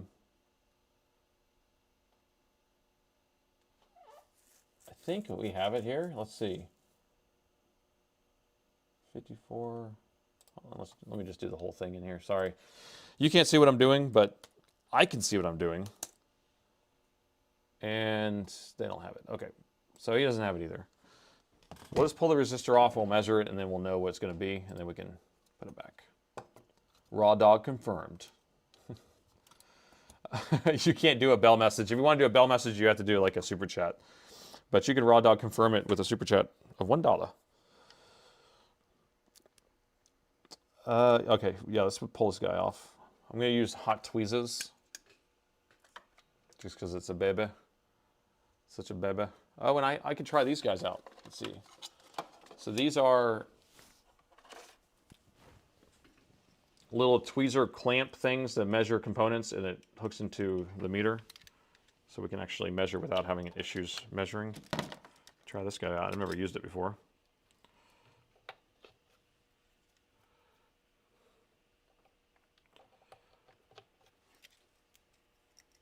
So I'm just going to do it. Oh, this thing is huge. But in circuit says nothing. So if I hook it in the right holes. Okay, in circuit says 15 ohms. So I guess it's like a 16 ohm. I'm assuming this is in serial mode, so it's not even going to be measuring like across a bunch of other stuff. But let's get this guy removed, and then we'll see what it actually ends up being when it's out of circuit. Raw dog confirmed. Okay. There we go. He's off of there. Do we think it's still going to be a 16 when we're done?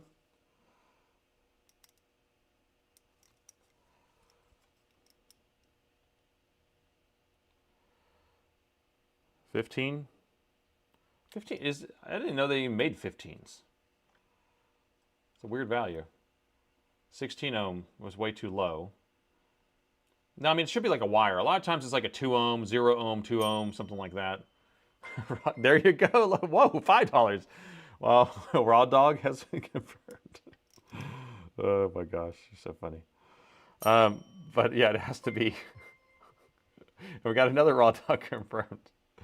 Oh my gosh, you guys are so funny. We're gonna have to make a shirt that's a Raw Dog. Yeah, so we're confirming it as a 15 ohm. Anyway. So now that I know that, we can just steal one of those off another board later. And I'll just turn this into a donor board for right now. Okay. Where's the chip at? You kidding me? I just shot that into the next universe. It's gone. 100 bits from Mr. Wonderful. Thank you. The Wonderful. So I was just picking it up with these tweezers, and it just shot away. Yes, 15 ohms seems right for the SPI. A lot of times, yeah, I would say, because I have some 22 ohms. I have some 33 ohms. So could I just put a 33 ohm in there? Would it be good? Because I have a whole brand new pack of those. I feel like I can just put one of those on there. Because our resistor just shot away that we just pulled off this board.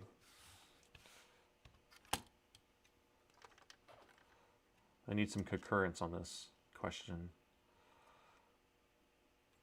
Take another. Well, let's steal another, of course, off this board that I didn't want to start stealing components off of because I don't have it as really a donor board yet. This is a board that's in here. I have no idea what's wrong with it and whether there is something wrong with it. Sometimes these boards make it into my area that don't have a problem with them.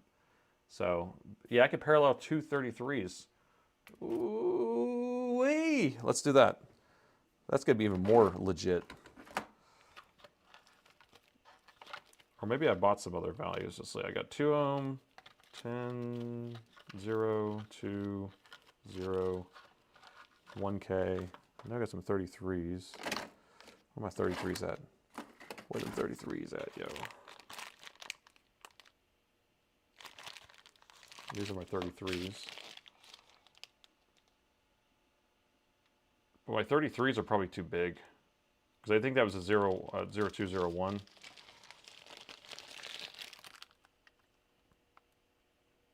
Yeah, look how big these are compared to that little guy. Okay, we're not going to be able to put 2 of those on there. All right, we're going to go back. Yes, they have 12, 15, and 18. For some reason, I didn't know that. I thought it was always like in 0, then 2.2, then 22, then 220, then 2.2, then I guess they have 1.6. So I guess they would have 15. Because they should, if they have a 15 ohm, they should have a 150 ohm. I feel like they're slacking there. All right, let's just steal the other one of these. Or I can go on another board and just start measuring around. Because if these are going to be in serial, then they're going to be... Oh, weird. That one's a 50 ohm. The one that's next to it is a 50. That's weird. Weird. They have a 150. Oh. Well, then I stand corrected. What am I saying? I'm crazy, man. Crazy. Let's see. Just want to measure some random capacitors here on these data lines. Wish I just had a ream of them and be done with it.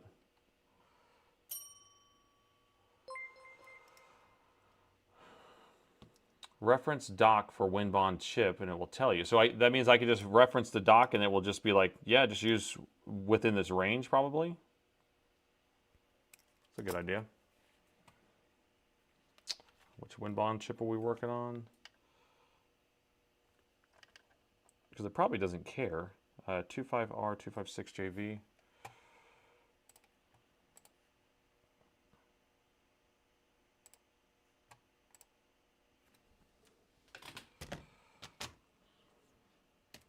R256JV.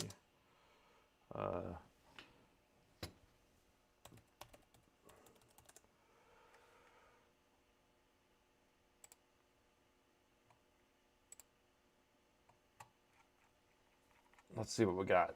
What we got.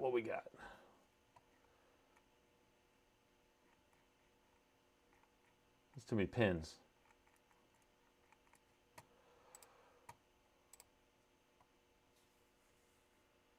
R 256JV. Okay. It's the right package. Data sheet. Oh, I have to request a data sheet. Are you kidding me? Come on. You're killing me, Smalls. I feel like Mauser's sheet would be fine. They must have multiple packages in here, though. Because that's too many. That's too many pins.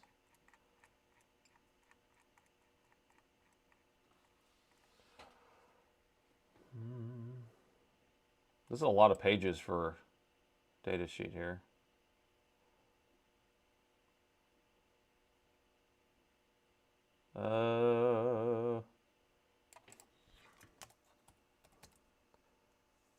Okay.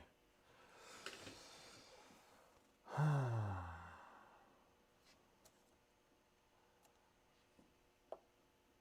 1,500 ohms. Operating ranges. 3.6 volts. I feel like I can just put a 33 ohm on there and be done with it. Call it a day.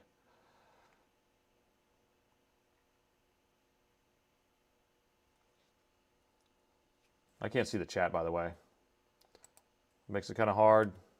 Makes it kind of hard. All right, I don't see any other references in there. I don't know. All right. Let me see what the chat says, man. Let's see what the chat says. Data sheets are usually difficult for circuit design. 15 ohms is not common on these boards, but you might find it around the SPI ROM on the other boards. Yeah. And but the chip right next to it was a 50 ohm. I mean, in circuit, obviously, but maybe we could just measure some other ones around here.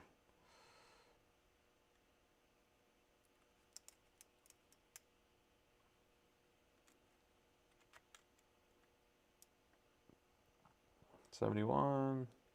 Because I need to be able to steal another one. Because I mean, or maybe I could just find the one on my desk. It flew away somewhere into the 9th dimension. You know, I just realized I haven't had any of my coffee in a while.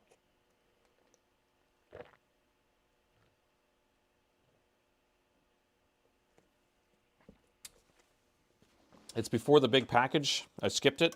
Well, I searched for ohm. I don't know if it was in there. But I guess if you're looking at it too, let's see.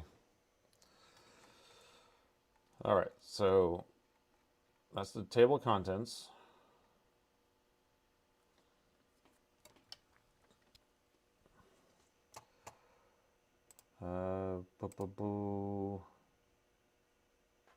I'm like scanning as fast as I can, but it's IO.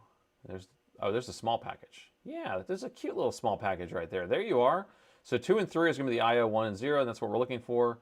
But, you know, again, is it going to tell us what values are recommended? Because they usually give that sample circuit, which I would like to have. So, I don't know how helpful that is. I don't know how helpful that is.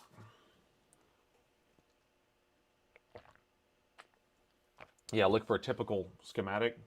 Let me just find a freaking 15 ohmer. I should just have some 15 ohms. That's my problem. That's the problem. It's my fault that I don't have a 15 ohm in my arsenal. I'm sure there's one on this board somewhere. Yeah, I'm just going to start raw dog measuring some resistors. Let me see if I can find another BIOS chip that on this board.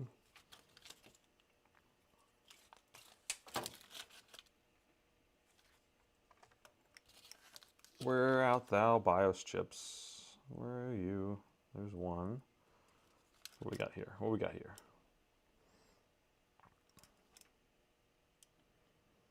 Nothing. 3.2K.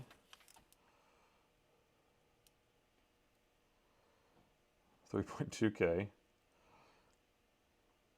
Okay. There's another BIOS chip.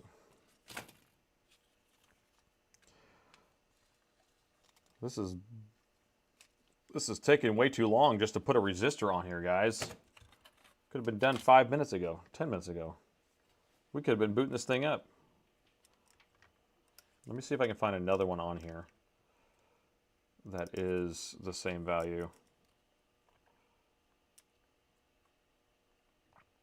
43, 44. Sure I'm missing something on the chat because when I'm looking through this thing, I don't have a heads-up display in here. Sometimes what I'll do is I'll pull up like board views and start searching around and see if I can find, oh, was that one?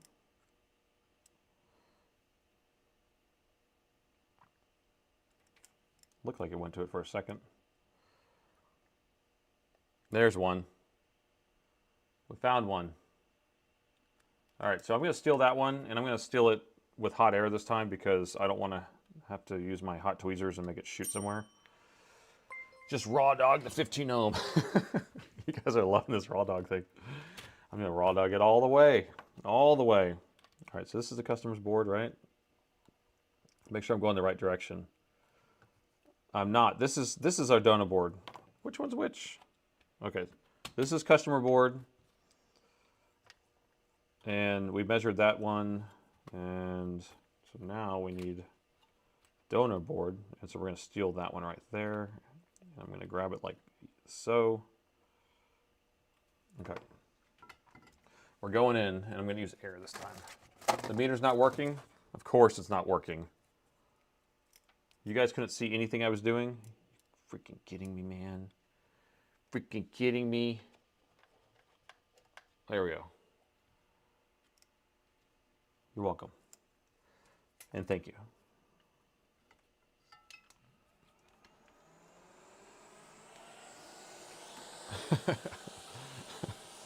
Where did raw dog come from? So a couple weeks ago we were removing a CPU, and the tools that I'm using to remove a CPU are not adequate for removing a CPU, like that size of a CPU. I mean, I've removed plenty of BGA stuff, like this is a BGA chip or whatever, and so because I was using very not proper stuff, I just said, man, it's a raw dog CPU replacement, and I don't know, it's kind of stuck.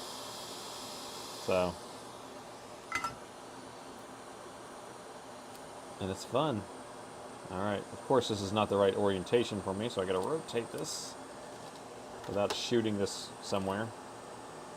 There we go.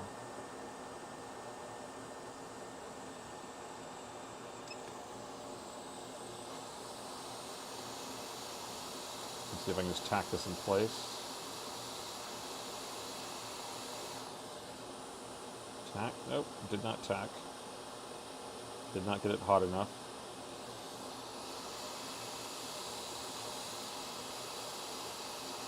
My hand's burning. I don't have any flux on here, and I'm about to put flux on there. I just don't want to get it tacked in place first. Oh, it's not even in focus for you people. It's like, look perfect for me.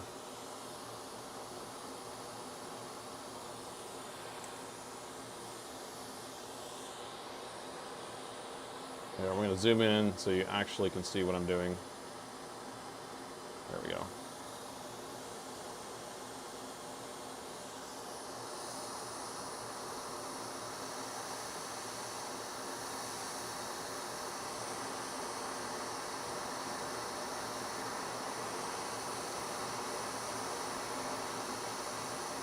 Okay. Yeah, hot tweezers would have been way easier, but I just kept shooting it everywhere and it was making me mad. Properly calibrated 15 ohm resistor.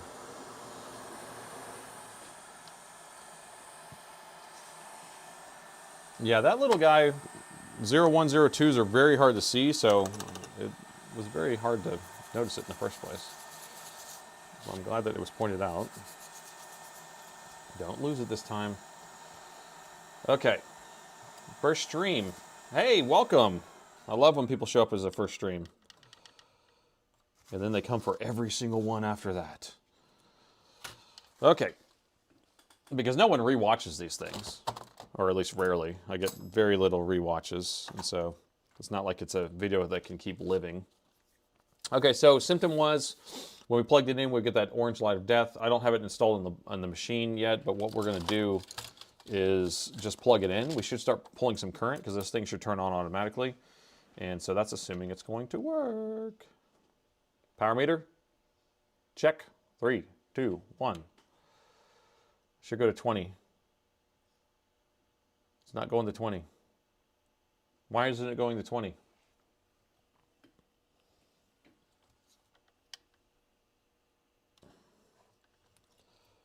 May need a battery, may need some other stuff. Let's just make sure we have voltages over here.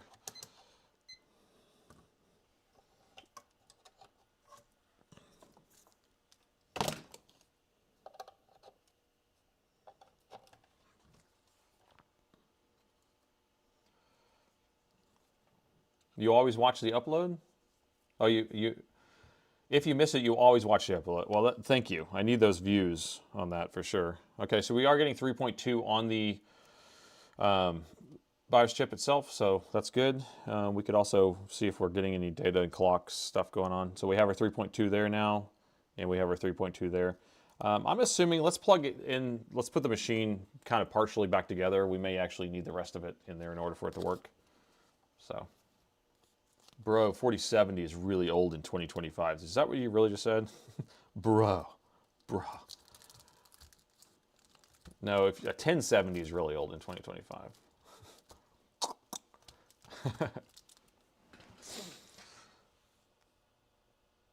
Oh. Okay. Let's plug this in. Oh, I bet we need this daughter board. I didn't even think about this. So there's a daughter board over here. I bet it needs to be connected in order for this thing to power on too.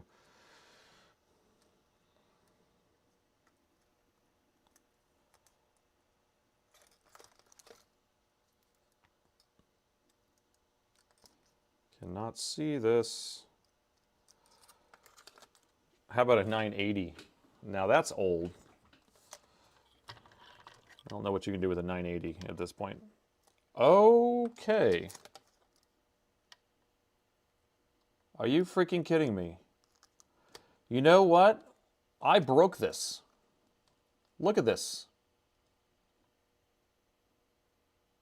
Oh my gosh.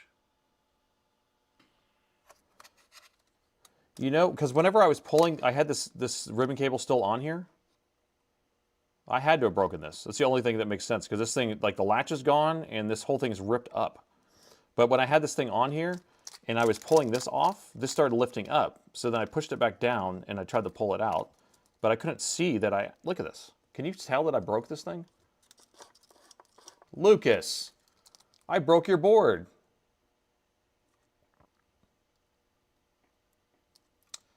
Well, the plot gets a little thicker, doesn't it? All right, I guess we're replacing that connector too. All right, let's replace that connector. Is it the donor? No, the donor's right here. I didn't get them mixed up. Here's the donor.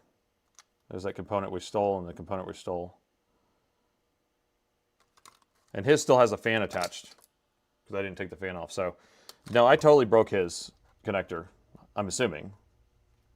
Unless, Lucas, you know it was broken or not? I don't know. But to me, someone can go back and look at the footage. I'm pretty sure I broke it. I broke another laptop. Don't worry. Nothing to see here. Yeah, I'll fix this real quick. Give me a second. Really sorry about that. But that's what happens, man. That's what happens.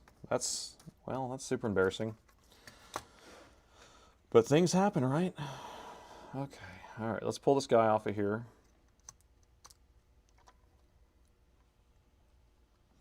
I guess you wanted to see a connector replacement too while you're at it. It's the dark side of streaming. And this is why nobody wants to live stream repairs, especially customer repairs, is because they don't want to fail. But guess what? Life is full of failure. And we'll make it right. We will make it right. Don't worry about it. Not a big deal.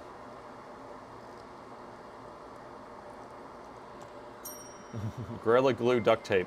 Yeah, and the latch is gone though. There's no latch. I don't see the latch anywhere either. So that's, oh, look, the latch is right here on my desk.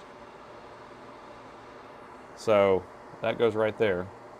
I don't know. I mean, I could probably just put the latch on and stick it back down, but that's not how we roll on this place, man. That's not how we do it.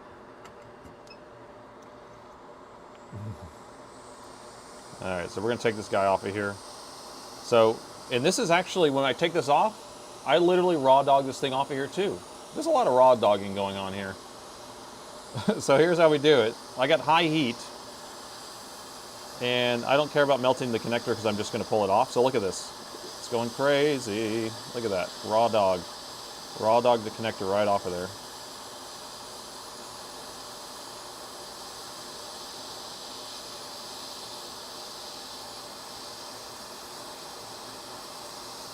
Don't be scared, Lucas. It's cool. It's nothing to see here. Nothing to see here.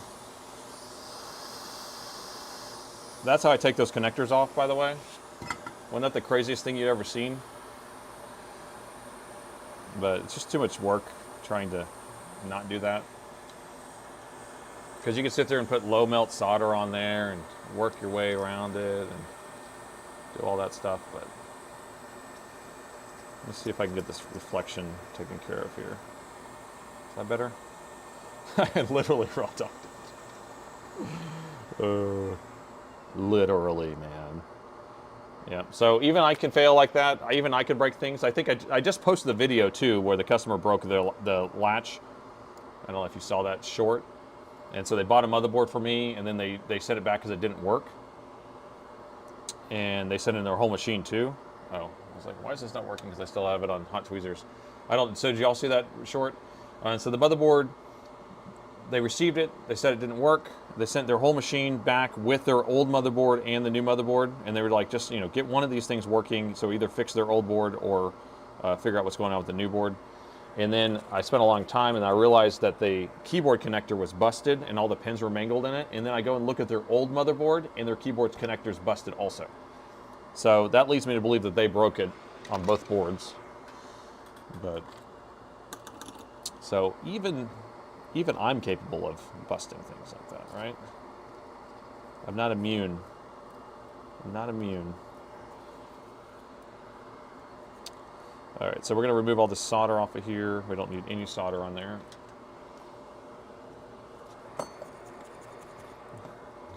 Mother of God.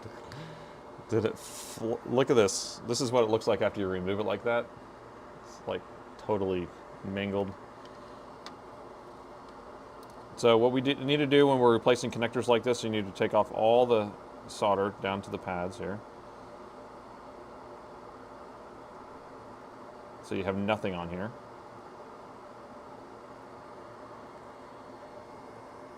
I think that's good. And then we're going to put our new connector on here. But we don't have a new connector, do we? We have our donor board. I'm just going to have to take it off this donor board. So this is one where we're going to have to take off, but we're going to have to be a lot more careful with taking it off, right? So to do that, we're going to use low melt solder, low heat, and we're just going to be a lot more careful taking it off. So the pins, we have mounting brackets here on the corners. Those are going to be the hardest parts to get to, and then we have all these pins here. And so we're going to use that, and then I have our low melt solder. Watching from Hungary, welcome. So we'll flux up the board, or the connector here. So be very careful. These connectors melt at 260 or 280, 260. So I usually do about 280 C.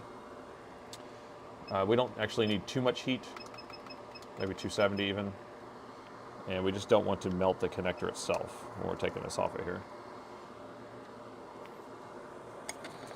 Just heat the underside of the board. We could do that, but the thing is that this board's thin enough actually, because Alienware boards, that doesn't work at all. These boards are pretty thin, and we probably could just melt it. We're gonna melt all this stuff though if we did that. But let me just show you how easy it is to do with low melt solder. So this stuff melts at, I don't know what it melts at, 120 or something, is that right? So it basically looks like liquid metal when it's sitting here. Come on, get in there. You gotta move it over there, there we go. So I'm just gonna flood the pins with that. Can't get it to go over there. There we go. So flood the pins with that stuff, that good stuff.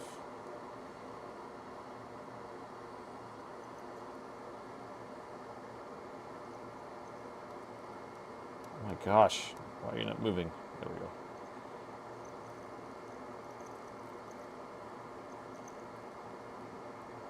Okay. And the hard part is to get this edges, because they're underneath. The mounts are actually underneath the edges here, but we can try to get in there as much as we can.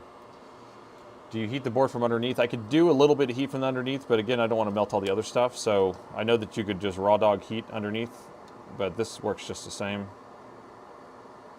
We might be able to just, I don't know. Those mounts right there are going to be hard to get, because they're under, yeah, we may have to heat from underneath more. All right, let's just see how much heat we can get going on here.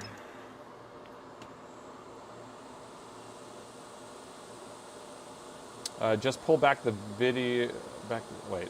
Oh yeah, and yes, the connector was intact before you pulled the foil, yes. So I did screw it up. I'm pretty sure.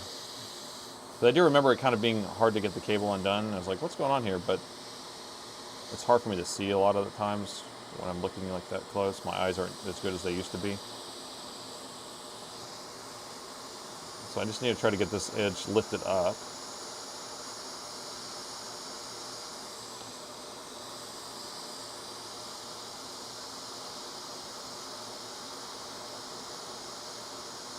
If I get this edge lifted up, we'll be good.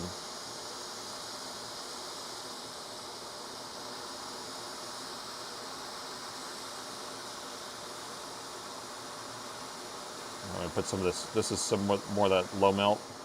See if I can get it in that area. Get over there. Get in that area right there.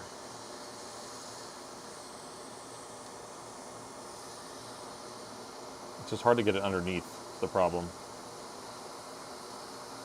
I still have evidence from the other connector on my tweezers. Look at that. Oh. Yeah, I may heat from the bottom side. I think you're right. This thing's bothering me already. Some of these connectors I can get solder underneath here, but sometimes I can't. So that's the issue I'm having. I'm just going in from underneath.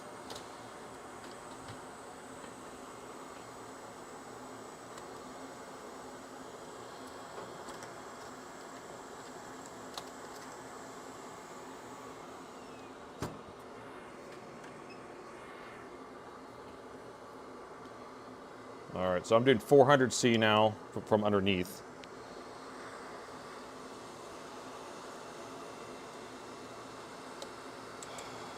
Okay.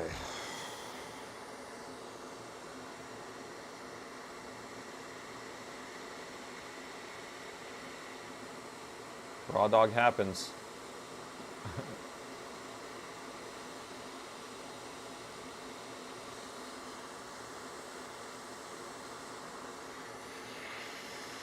All right, let's see if I can get this thing to start moving.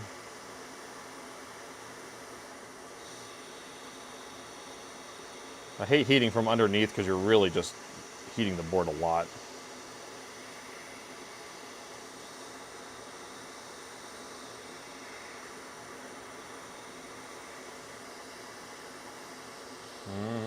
It's taking a while. So you can see this is all melted. It's just these end mounts is what we're trying to get loosened up. And those have to be melted at higher temperature. Now, if I could get solder underneath the ends, then I'd be fine, but I can't get it without melting the connector.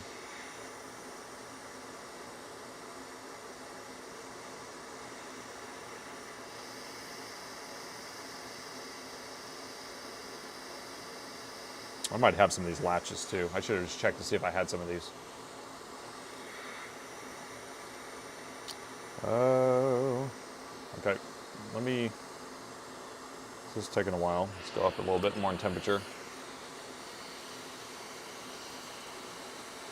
Welcome to Raw Dog Sunday. I know. It's ending up being a Raw Dog Sunday, isn't it? Every single week.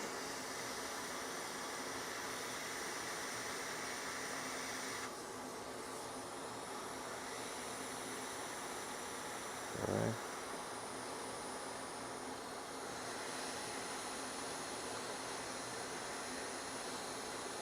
Can we get it?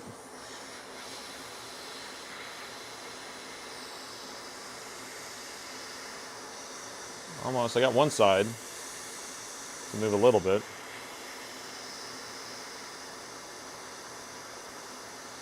I'm telling you, this is why I hate heating from underneath. And then I come to the top a little bit, try to get it just a little bit. Come on. You can do it, little guy.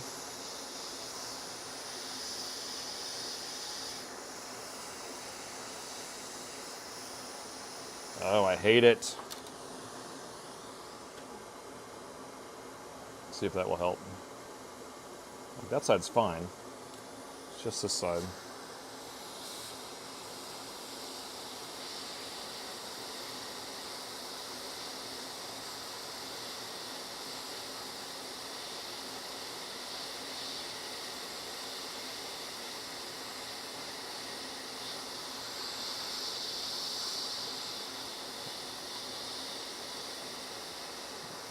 Okay. Got it.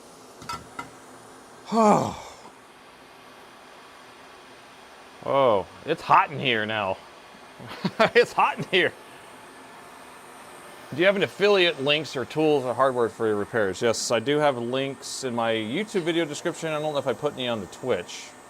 So, I don't know. I probably should do a link tree or something like that on there. All right, let me get this guy out of here. Don't drop it. Don't lose it. It's like gold. It's like gold, I tell you. All right, I'm going to go turn down the AC for a second. Give me a moment. I'll be right back. It is hot. I mean, the AC is on, but I got to crank it a little bit further. I think it's going to get to like 85 today here, too.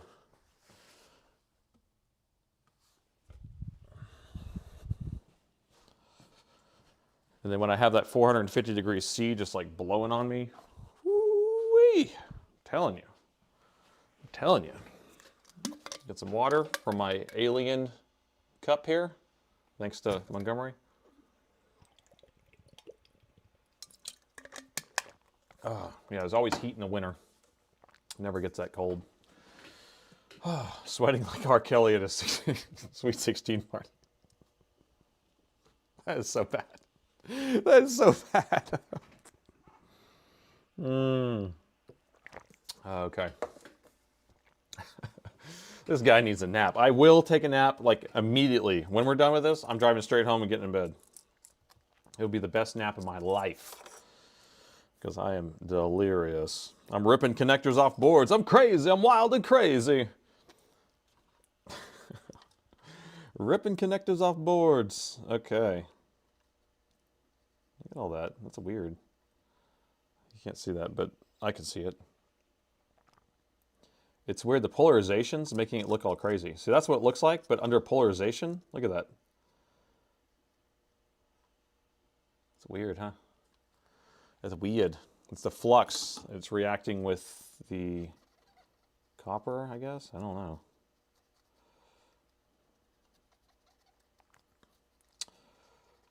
NF flux is the best flux around. Okay, so we're not using NF flux, we're using the Amtech 213. Or 559, which one is this? This is 559.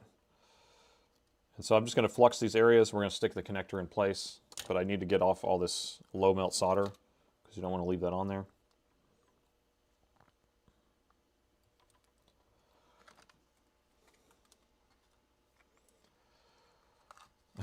R. Kelly? Who's R. Kelly?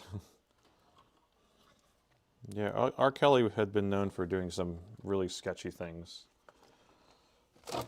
And he's a singer, a rap singer, a soul singer. What would he be? That's not really rap. R&B? R&B singer? Did you find the cigar cutter? I did. Yes. It's a very nice cigar cutter. And I will use it. Yeah, I think we're doing cigar night tonight. Hot tub, bourbon, cigar, Netflix. Netflix. So this low melt solder is so crazy. Look at this. So it's just sitting on my desk, and look, it's still liquid right now. Look at that. Because it melts at such a low temperature. And I gotta make sure I get all of this out of here.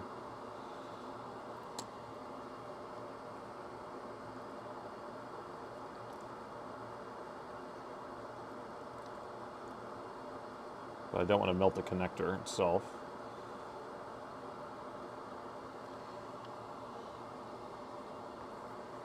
This is why I don't like salvaging connectors. It's such a pain. How often do I stream? Nico, I stream twice a week, Sunday and Sunday morning at 9 a.m. and Wednesdays at 6 p.m. Central Time.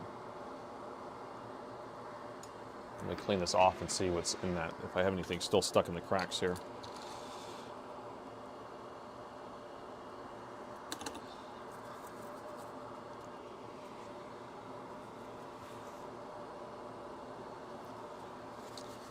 Yep, so I have two different time frames. That way it's people from different parts of the world can join, because sometimes you can't join them both because of the time zone difference.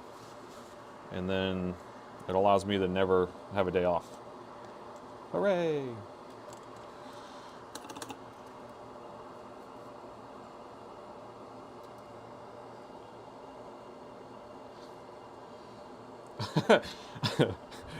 That should be the new stream name. How to turn a BIOS repair into a 2-hour job. Raw dog style. Yeah, this should not have happened, of course. But I could have also played it off like nothing happened too, right? And been like, oh, I don't know. But that's not how I operate. Okay. Brand new connector, brand new.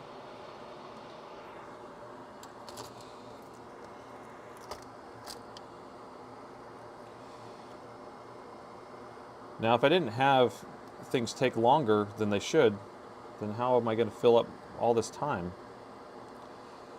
All right, so the hard part I always have is trying to get these corner spots with getting solder under these two spots. I need to clean my tweezers off. Because you can see the mounts right here and the mounts right there. So I'm going to try to get this back enough so I can make contact with that. So I'm going to set that down like so. Still a little bit of low melt solder on there I can see. Hold on, let me get the rest of that off of there. We don't want to leave any of that low melt on there because it's brittle and cracks.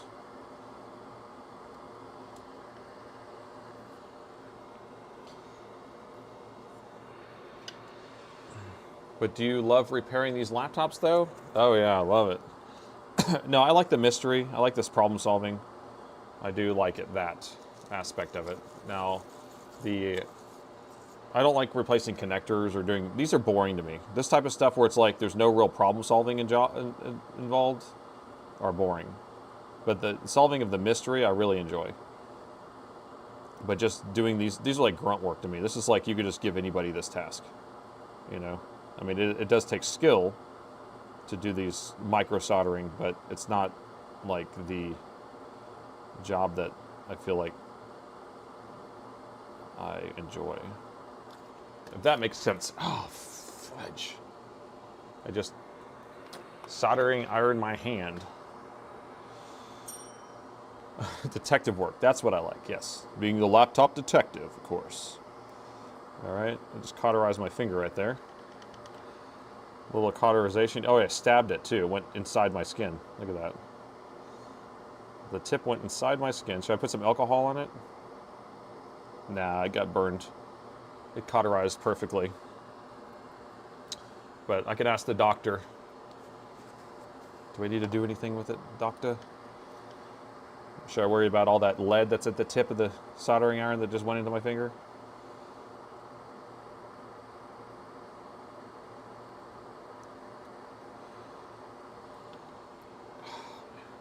Hurts though. Ask Dr. Phil. I was thinking Montgomery. Dr. Montgomery. It does hurt though. I can feel the lead poisoning in my vein already. Okay, this is the fun part. Lining that up. I'm gonna tack it in place. Doctor says, dip it in bourbon. It's too late now. Nope. It's already in my bloodstream. So, in rule of thumb or general plan would be always to tack these edges first, but it's going to be hard to get in there. So I'm going to tack this corner, and then we'll tack the other corner, and then we can try to getting the ends done. Take 2 aspirin and ball of CPU on Wednesday. Ouch. This hurts. The detective saved another laptop. Hey Nathan, it's Chris. Thanks for saving my laptop. Hey, yes. Oh, well, we're hoping it's saved. It looks fine to me. Booted the Windows. I'm pretty happy. Pretty happy. I'm glad that we took another look at it and hopefully determined that it was just a grounding issue or something. But thank you. Thanks for the donation. Thanks for that donation there. All right, so we're just going to tack this guy in place. I need to clean my tip better. I might need to change to it. Sharper tip. See, anything else? Should I worry about this lead that's in my skin now? I'm getting dizzy. I can feel it. I'm getting high. Now, I've stabbed myself so many times with these things that have been touching all this lead. I don't have gloves on either, so I don't know how long I don't know. Is there a lead poisoning test I can take?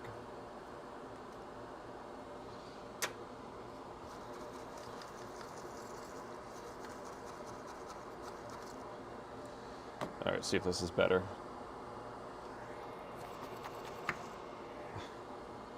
I've likely inhaled more fumes. Yeah, I mean, I have my air filter, but yeah, definitely could be a possibility. Okay, so this is what I hate about this whole thing is like we're gonna have to solder each pin individually. We will make sure that it's in the perfect position. Well, perfect position, oh. It's a little bit off. I want to move it just down just a tad. But without bumping it a lot. Just a tad. Is it gonna move? Come on. Now we bumped it too far. Somewhere around there. That's probably gonna be okay. Okay, so I'm gonna try to hold it in place. Just enough. There we go. Boom. It just kind of sucked on there. And then now we're gonna do this side. Ah, that's too much. Too much. Too much. But that's what we have to do sometimes. All right, so we're gonna flood this. And I'm going to go through and do one by one. Sometimes I have to add extra heat, but this board's pretty thin, so.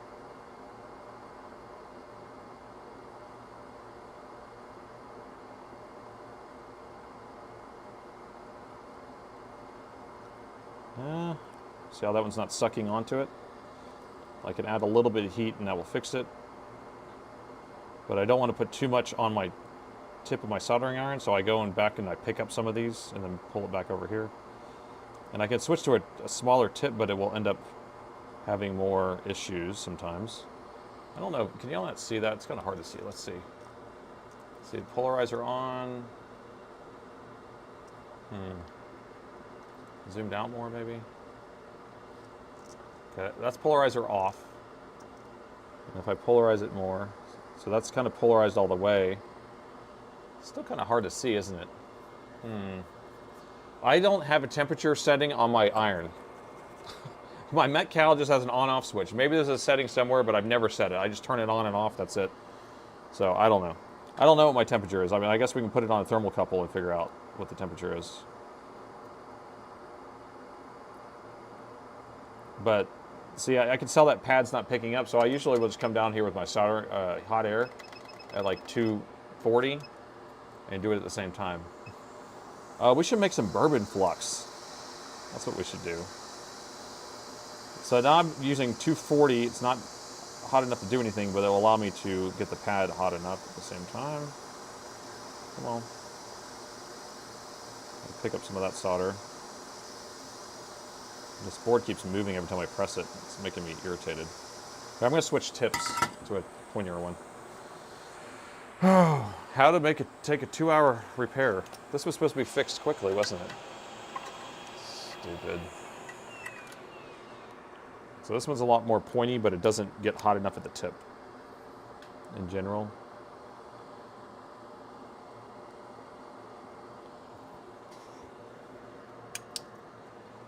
After the connector is officially back, we're back to square one. No, because we fixed it. We put the resistor on, so the thing should be fixed.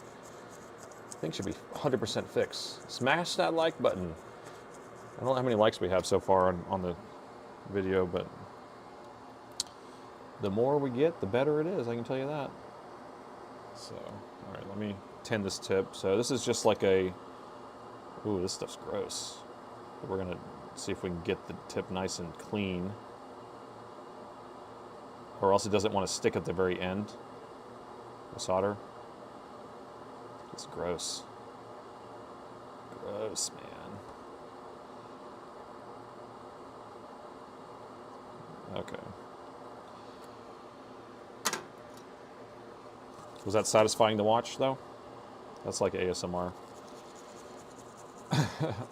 Parts people orbit. Oh, it didn't work. Why didn't that one work?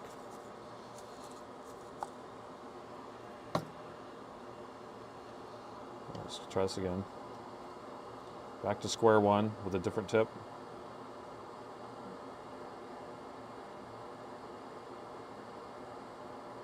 Okay. So you just don't want to flood it, though. I hate getting them where they are merging them together like that. See how they're getting together? And I don't want to do that.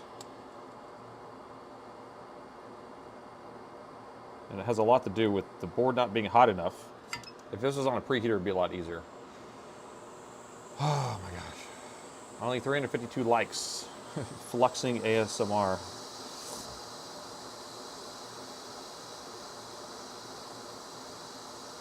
Okay. This will be a lot quicker if I just get this hot. Get in there. There we go. There we go. Still some of this.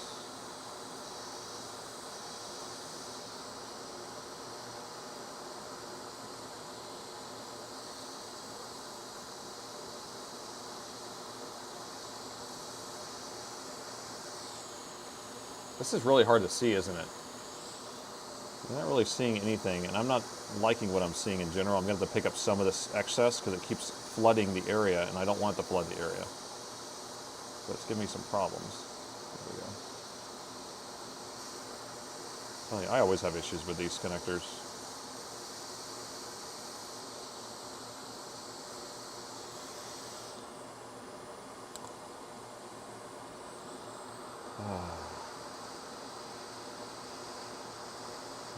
Almost got them all done. Halfway there at least.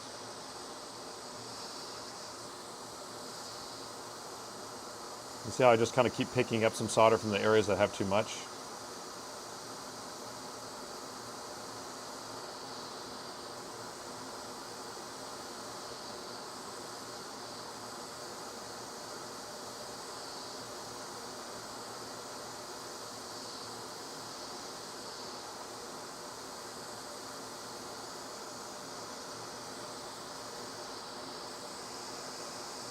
But I'm having problems picking up some of that.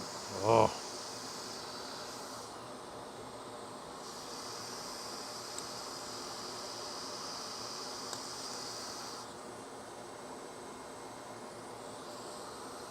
Okay, let's just do it this way. Ah! I slipped! I was only supposed to barely touch it, and it grabbed it again.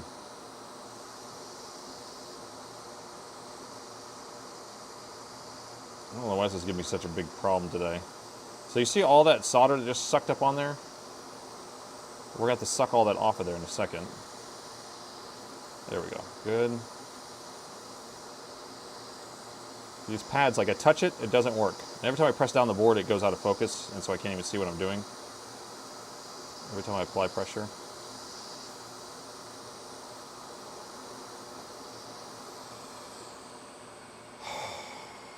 I'm sure you guys are saying stuff really close, good to me. This is low air temperature. If you're worried about the air temperature, it's very low. It will not melt the connector no matter what I do. So that's why I'm not worried about it. But what I'm worried about is these big globs of solder that keep sucking up onto the backs of these pins here.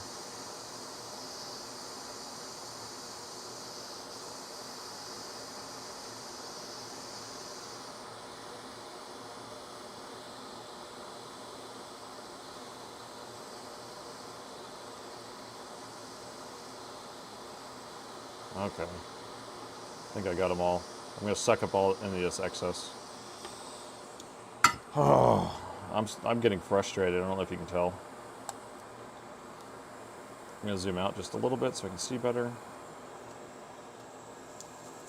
I'm going to wick it off in a second, yeah. Any of the excess I'm going to wick off, but I'm going to use whatever I can. There we go. But I don't want to just like flood the whole thing across, so that's my idea, is to just... I hate whenever it grabs some of these. So a lot of times I can just use my soldering iron to wick it off. Let's see if we can grab it with this. Alright. There we go, got that. And we'll grab this off of here. Good, almost. We'll grab this one again. There we go. So I just add flux and it allows it to flow off of there. There we go, that one's clear. That's good. Oop, put it back on there. And what I'm doing is I'm tapping it in here every time, and then that pulls off any excess solder that's on my tip. There we go, that's good. Come on, there we go. Come on.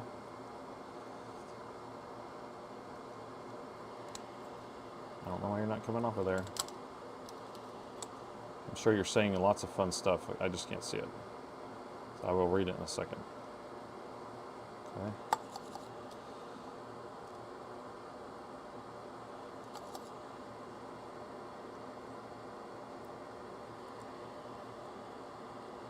Give me a second.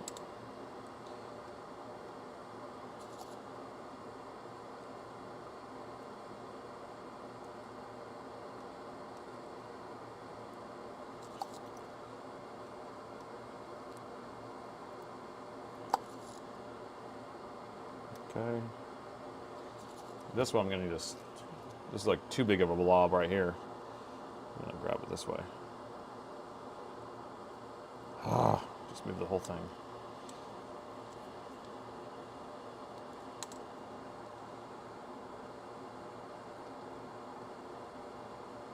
Almost got it.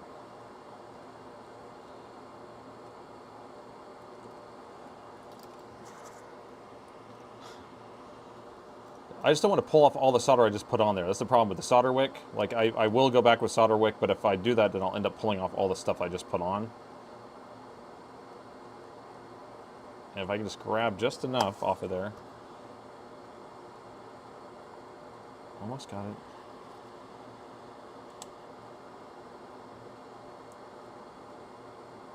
There we go. Done. Whew. That was just a pain to get all that off of there. I think we're clear now. All the way across, and then we're going to check the pins in a second. Let's see if we can get some solder on these corners, and then we're going to check all the solder mounts. So again, it's really hard to get solder underneath these edges here. So we're going to try to get down in that little area, but it's definitely difficult. And so I'm going to reheat this board just so I have the ground plane hot enough. And then we're going to tap it on there. Yeah, I'm sure that was painful to watch. Because there's so many different techniques. If I was watching me do this right now, I'd be like, you're doing it wrong, man. You should do it this other way. But it's just like, each one of these connectors are a little bit different in the way that they want the solder wants to flow, or the way that they mount, you know. So I just heated up the ground plane. So now we're going to see if we can get down in there.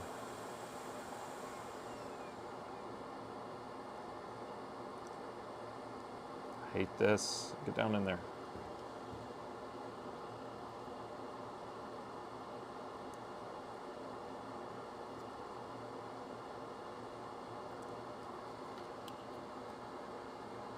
Okay, that was good. Nope, it's not good. Can't get under there. Can't get under it. Probably the plastic doesn't melt. I'm not using high enough temperature, but yeah, my soldering iron definitely wants to melt the plastic. I just cannot get under there. You see that? I can't get under there. It's like, sometimes I try to get the connector further back so then I can get under there. You see, it's like right down in there like that. I need to get right in there. And see, I am melting the bottom right there. I'm making this connector even prettier than it was. I'm giving you an upgrade, by the way. This thing has character now.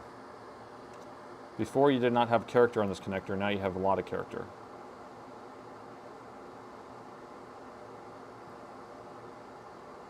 This is ridiculous. It makes me want to squirt solder paste down there, but I know that that's just a mistake every single time I do that. Try heating from underneath, but I don't want to damage anything on the other side. This is a good board.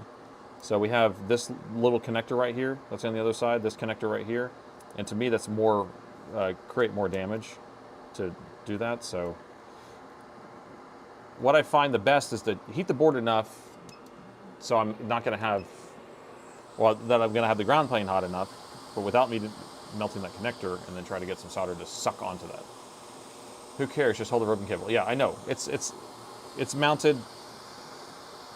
We're going to be careful anyway, but Lucas cares. Plus, I broke his board, so I want it done, fixed properly. Just see if the thing works. The board probably doesn't even work at this point. What time is it? 11:27. Okay. All right.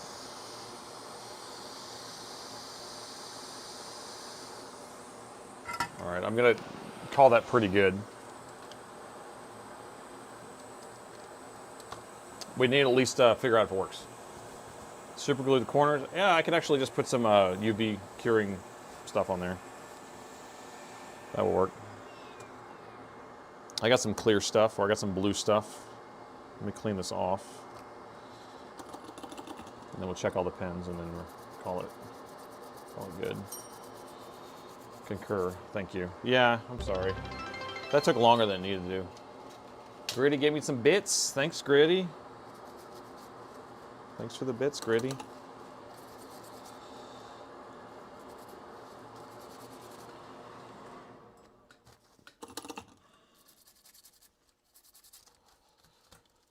Okay. Just gonna check all these pins real quick. It's always a good habit to do this at the end.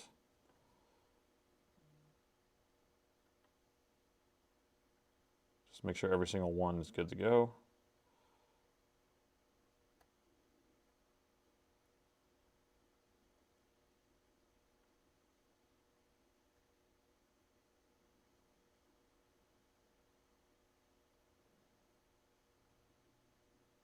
That one kind of looked like it was moving, but it wasn't. Okay, good to go. Uh-oh, just cut my light off. There we go. I'm getting tired, people. Getting tired. All right, let's get this thing back together and work. I'll super glue it, or I'll put a UV light or UV curing stuff on the edge later if we need it. Just be careful for right now. We're not giving up though. Not gonna do it. Not gonna do it. All right, so this goes in here. Plug that right there.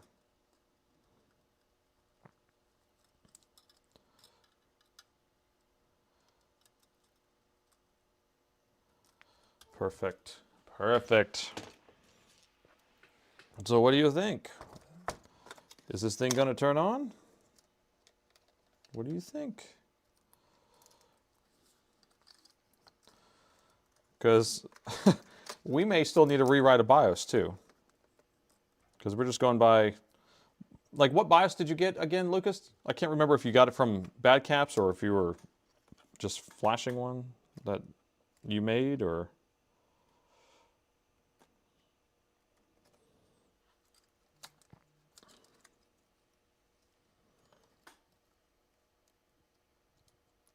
Because we may have to make one.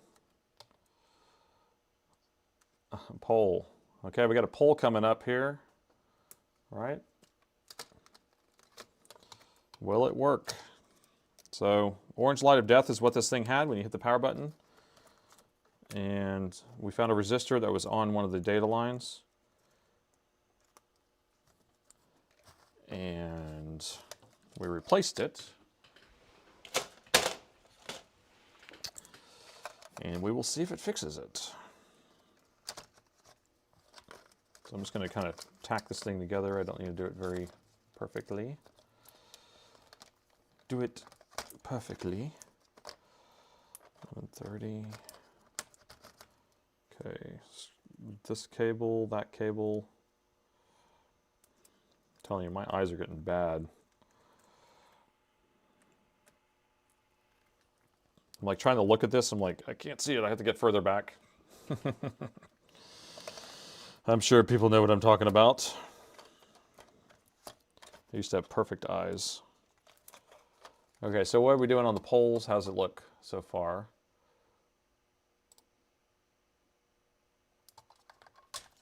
Damn it.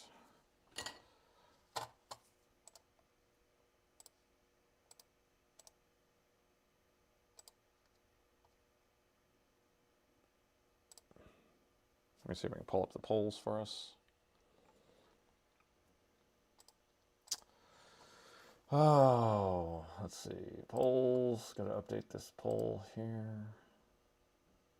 Properties. Boom.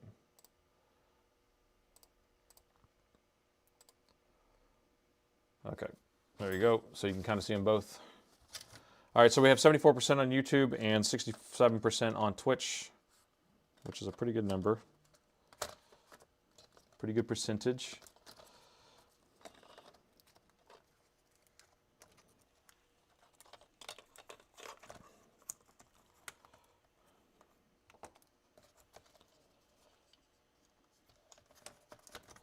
Okay, there we go. Vote, vote, vote. So y'all vote while I'm just kind of screwing this stuff back together, because I'm going to turn it on pretty quick once we get it going. Let me add a couple screws so it doesn't flop out of here.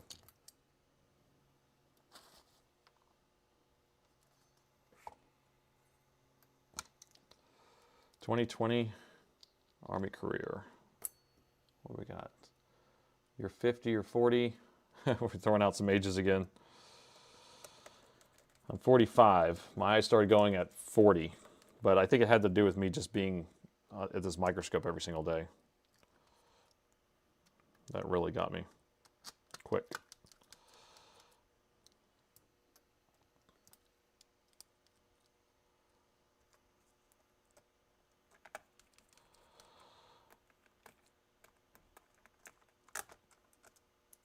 Come on, wrong screws.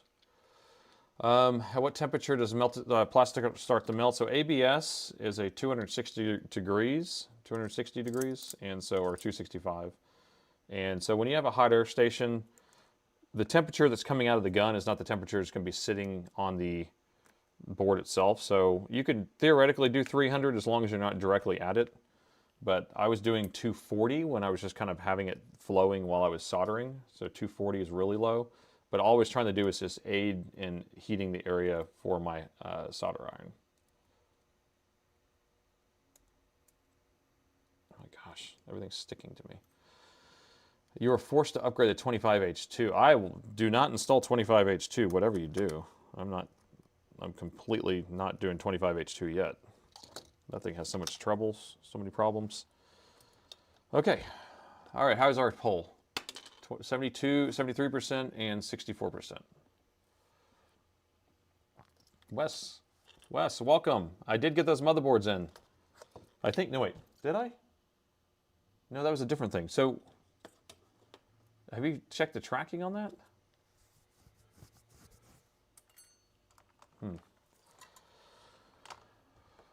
Okay. Did not. Sorry, I thought, because we opened the box and it had motherboards in it, and then it had some other stuff, so that wasn't it. I don't think. If you can check the tracking, figure it out, because you're right down the road, so it should have taken 1 day to get here.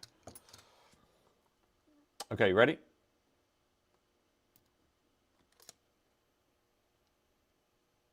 $20 volts, 1 amp, Dell screen. We have picture! I saved another laptop.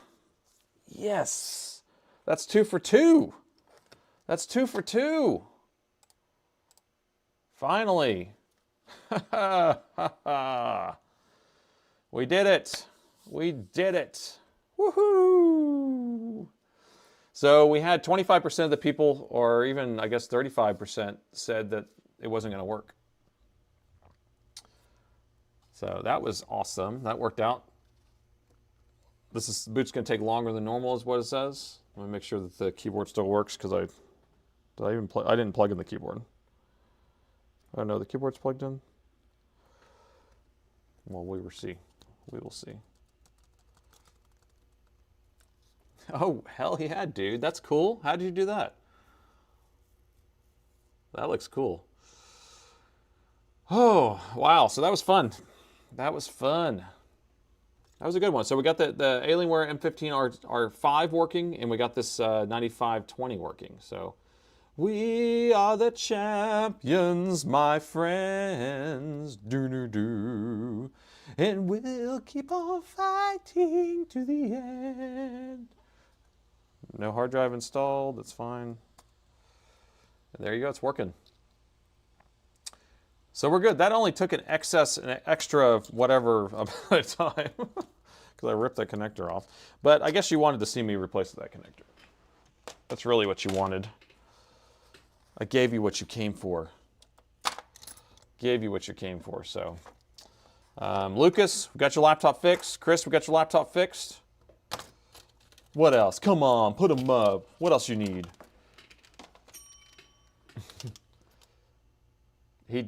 He did the, oh, right. Let's see if the BIOS password's gone. Good point. Touche. That was the whole point of this whole operation, was the BIOS password.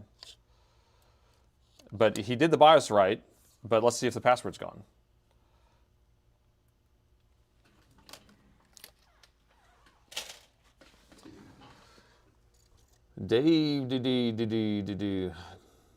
Gritty, thanks for showing us how to replace the connector. I hate those. Yeah, you always melt them. Yeah, so my thing is, you raw dog it off, and then to put it on, or to take the other one off, you kind of have to do the low melt, or you can do it underneath the other side. That's fine too, without even using the low melt. That's fine. And then putting them on, I just do one pen at a time, but applying that extra heat on the side usually helps. So I don't know. 8-bit repair, your question about mods? Yeah, we have mods in here. Let's see if this is gonna work. Funny timing what you're saying. Oh no, did it hit a break, an ad break? Darn it. I hate that. Oh, hey, we're only 8 followers away from hitting 1,100 followers on Twitch. So if you haven't followed on Twitch yet, let's see if we can hit that 1,100 mark. Okay, let's get in the BIOS here.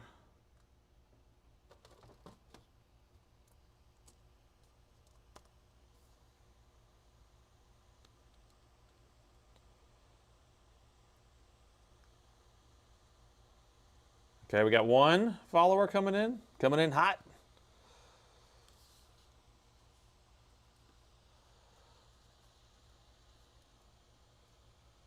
Come on, let's see.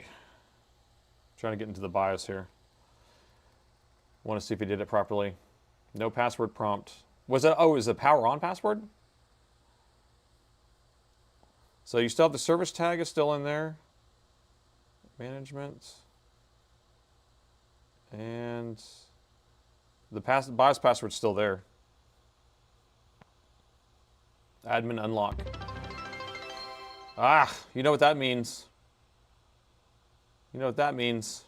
Oh, we hit the goal, 1,100. Boom, did it. Thank you. That was easy. Your BIOS password's still there, Lucas.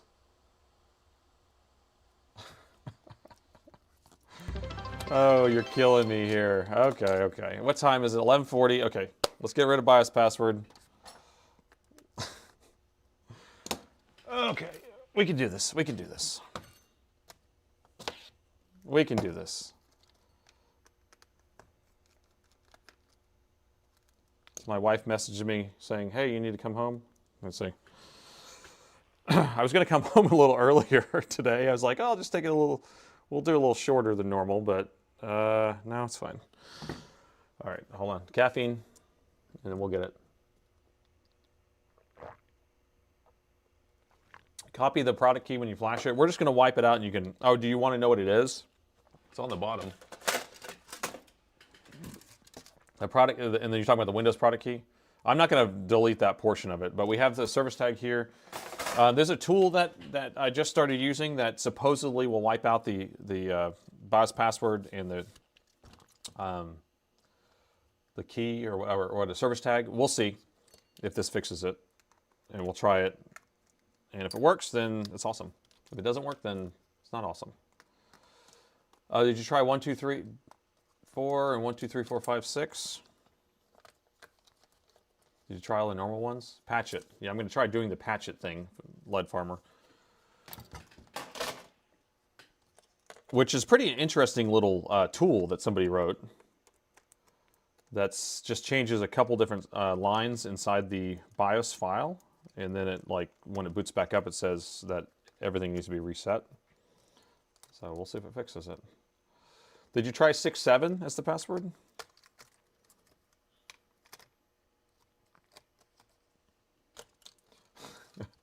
Nuke that password. I'm going to Duke Nukem that password.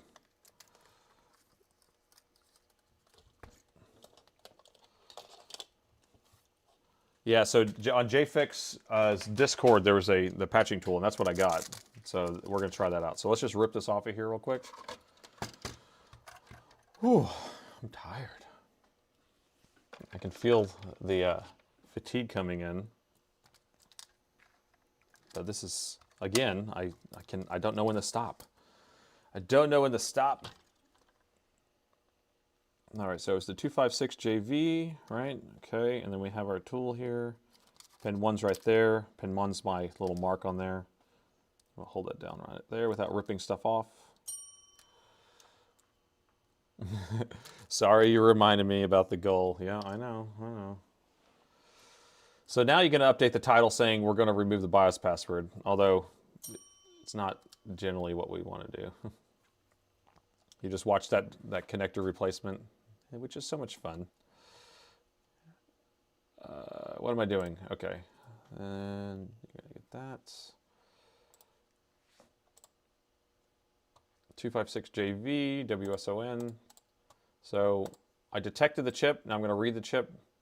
And I always do it at full speed because I generally don't have issues with my reader. But sometimes I have to go down with speed just a little bit. So it's like Huron's, oh man, that beep is loud. I wonder if I can turn that down.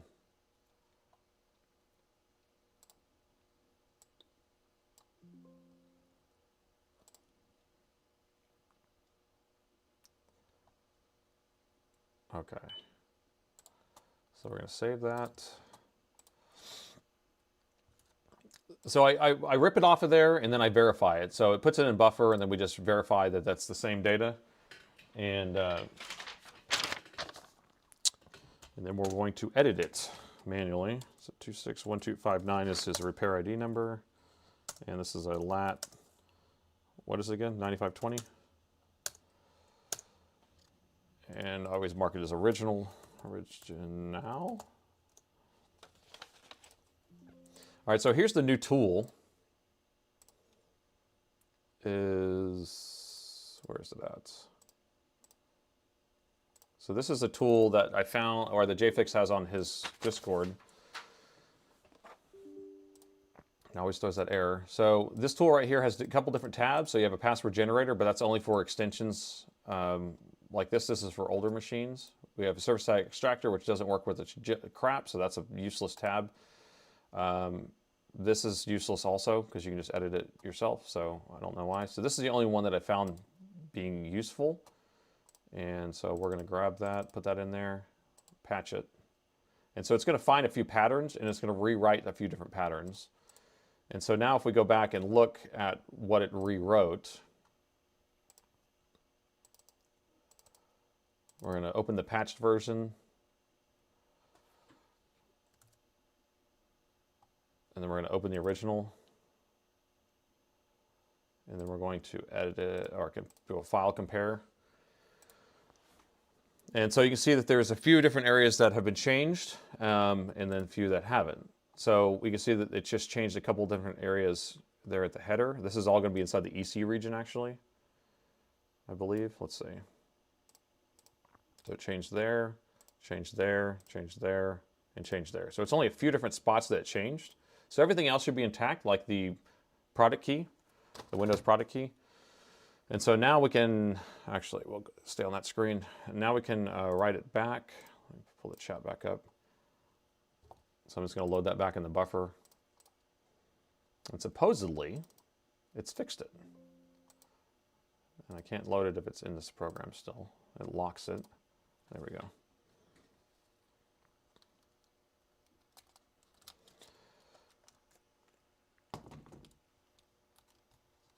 All right, let me make sure my chip's detected still.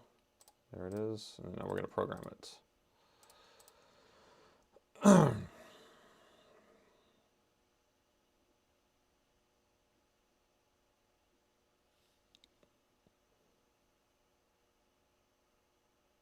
If it fails, wait, if it fails, I got a different patch I posted. Interesting, okay. Okay. I'll try that out.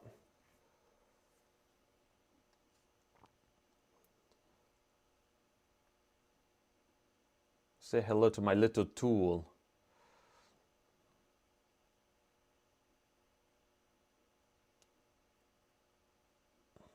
You caught a virus. You are brilliant on your this is another level. Yeah, right. Jeopardy thinking music. I wish I could. I need to figure out how to port music through here. I haven't even looked into that. I can play one of my brother's tracks here.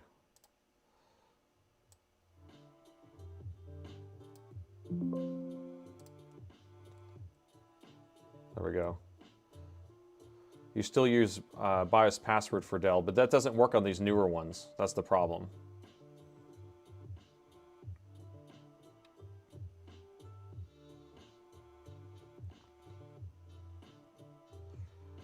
Which laptop do you use personally? XPS 9500, that's the 2020 model of the XPS 15.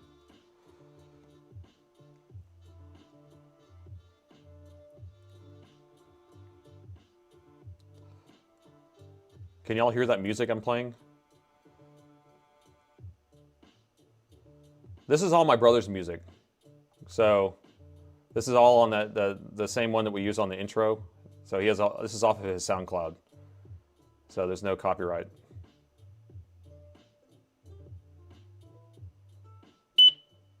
And then you heard that beep. Okay.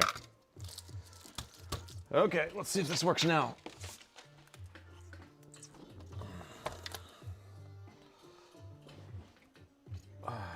Would you buy another, buy anything other than a Dell?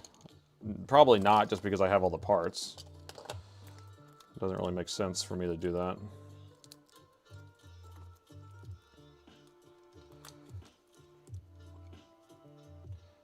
Why you're so slow like that? This is a 256, so the bigger the chip, the longer it takes. So if it was like a 64 or 128 chip, it would be way faster. This was a 256. So 256 is obviously going to be slower, and that's why it took that long. So if you're used to working on older machines that have bigger or smaller chips, then it would be faster. A 512, I have to just take it off the board. I can't even read it like that because it just takes 10 minutes.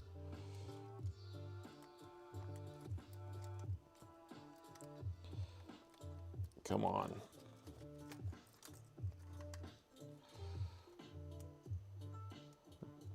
Instead, buy an Alienware. You could buy an Alienware, or if you want just a cheaper Alienware, just buy a G series. And it's just made of plastic, but it has the same board in it. Can't get this damn cable plugged in. It's making me mad.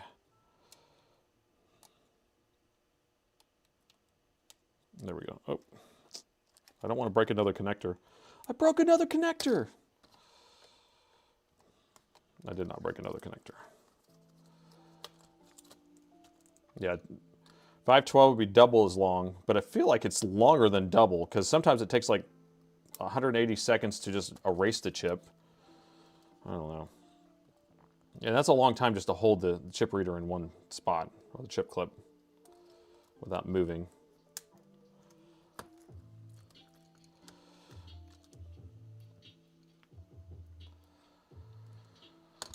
Oh, I'm crashing. I can feel it. I'm getting tired. That coffee kind of hit me on an empty stomach feeling. Nice stream though. Well, thank you. I'm glad I could at least do something right today. Okay.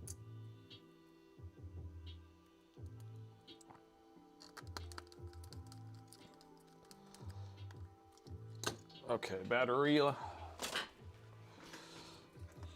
So this should actually ask for our service tag, and then we'll just enter that in. It should be gone. Supposedly. I did try this out. It does work on other machines. But on a Latitude, I don't think I've tried it on a Latitude, only XPS's. 5-hour energy shot would make me shake. It's like I am tired, but I'm also like, now I'm hungry, you know, so I'm on an empty stomach.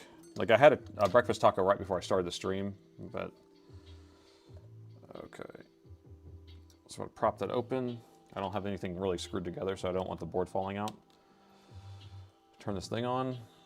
All right, 1 amp. Okay. All right, so while this is booting up, everyone, can you just hit the like button at the same time?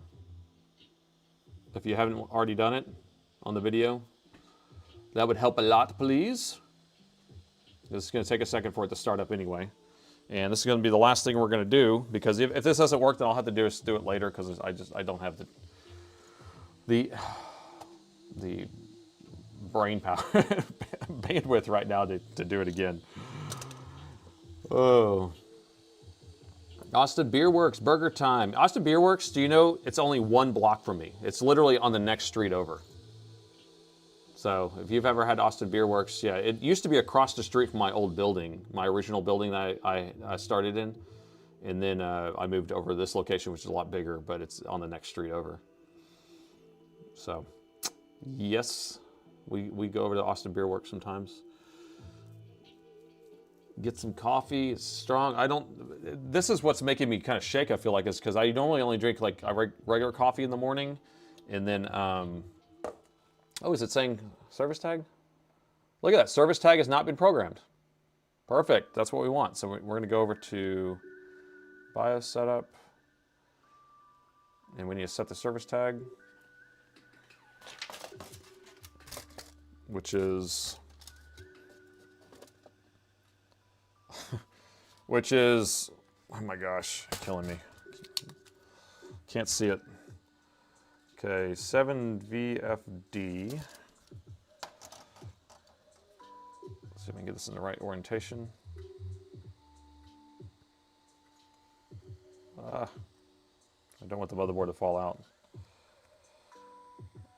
7VFD. Okay.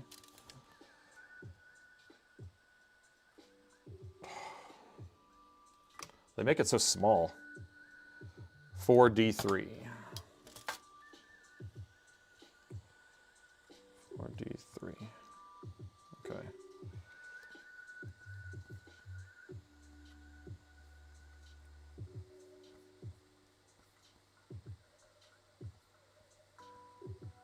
All right, and there you go. No admin password. So it did say right here unlock before. So you're set. That's it. That's all she wrote. Don't need anything else. Okay. I saved another laptop. Wow. Oh my gosh, I'm exhausted. You guys tire me out sometimes. Can y'all, I still have the music going. I actually kind of like having it on in the background, so I don't know if it's bothering y'all or not, so just let me know. But great work, Nathan. Well, thank you so much. Thank you so much. I got, let's say 5 minutes of just chatting. Y'all can ask some questions and we'll chat. I'll try to focus on what you're asking and then I'm gonna call it, all right? I raw dogged the BIOS. Raw dog laptop repair. Maybe I should get a whole new website, company name. Raw Dog Repairs. All right. Yeah, don't piss anyone off in Austin, or you might end up in the Lake Austin or Lady Bird Lake. So there's a lake downtown that we keep finding men between 20 and 30 years old dead in, and it's right off of 6th Street and right off of Rainy Street, and those are the big drinking areas. So we don't know if it's some sort of evangelist or something like killing people. You're deaf. You got skills learning from a lot of videos. The music is good. All right. It should be really quiet because it's just playing on a speaker right next to me, so maybe you can just hear it through there. But it does kind of make it a little bit better for me. And this is all my brother's music, so I'll paste it in the SoundCloud for you if you want to take a look at his SoundCloud. And it has our intro music in there too, if you've seen that.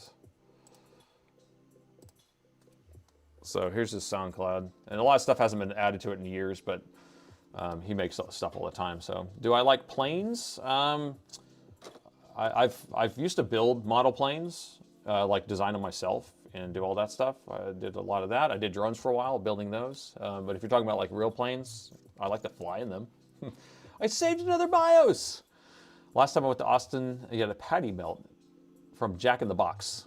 Yeah, it was called Jack in the Box, and yeah, that's one of those like places you go to in the middle of the night. It's not really top quality. Would you consider your Wednesday stream earlier for European viewers? I can't really do that because we're open till 6 p.m. Central Time. And so right as I start the stream, we're closing down, everyone's leaving. Because prior to that, I have all these customers coming in, so much noise, so much distraction, I can't even film videos during the day. It's just so loud. Can you use it on video? What are you asking for, Dave? Honestly, the music helps. Okay, cool. And you're talking about, could I use it on my regular videos? Yeah, I could, and I did have that at first, but then I had so many people complaining about background music. So, I don't know. You know how people are, you can't please everyone. Yeah, the intro music's my brother's music too. That's on that link that I just put in there. Oh, did I not send it? There you go. I don't know if I sent the SoundCloud already, but there it is.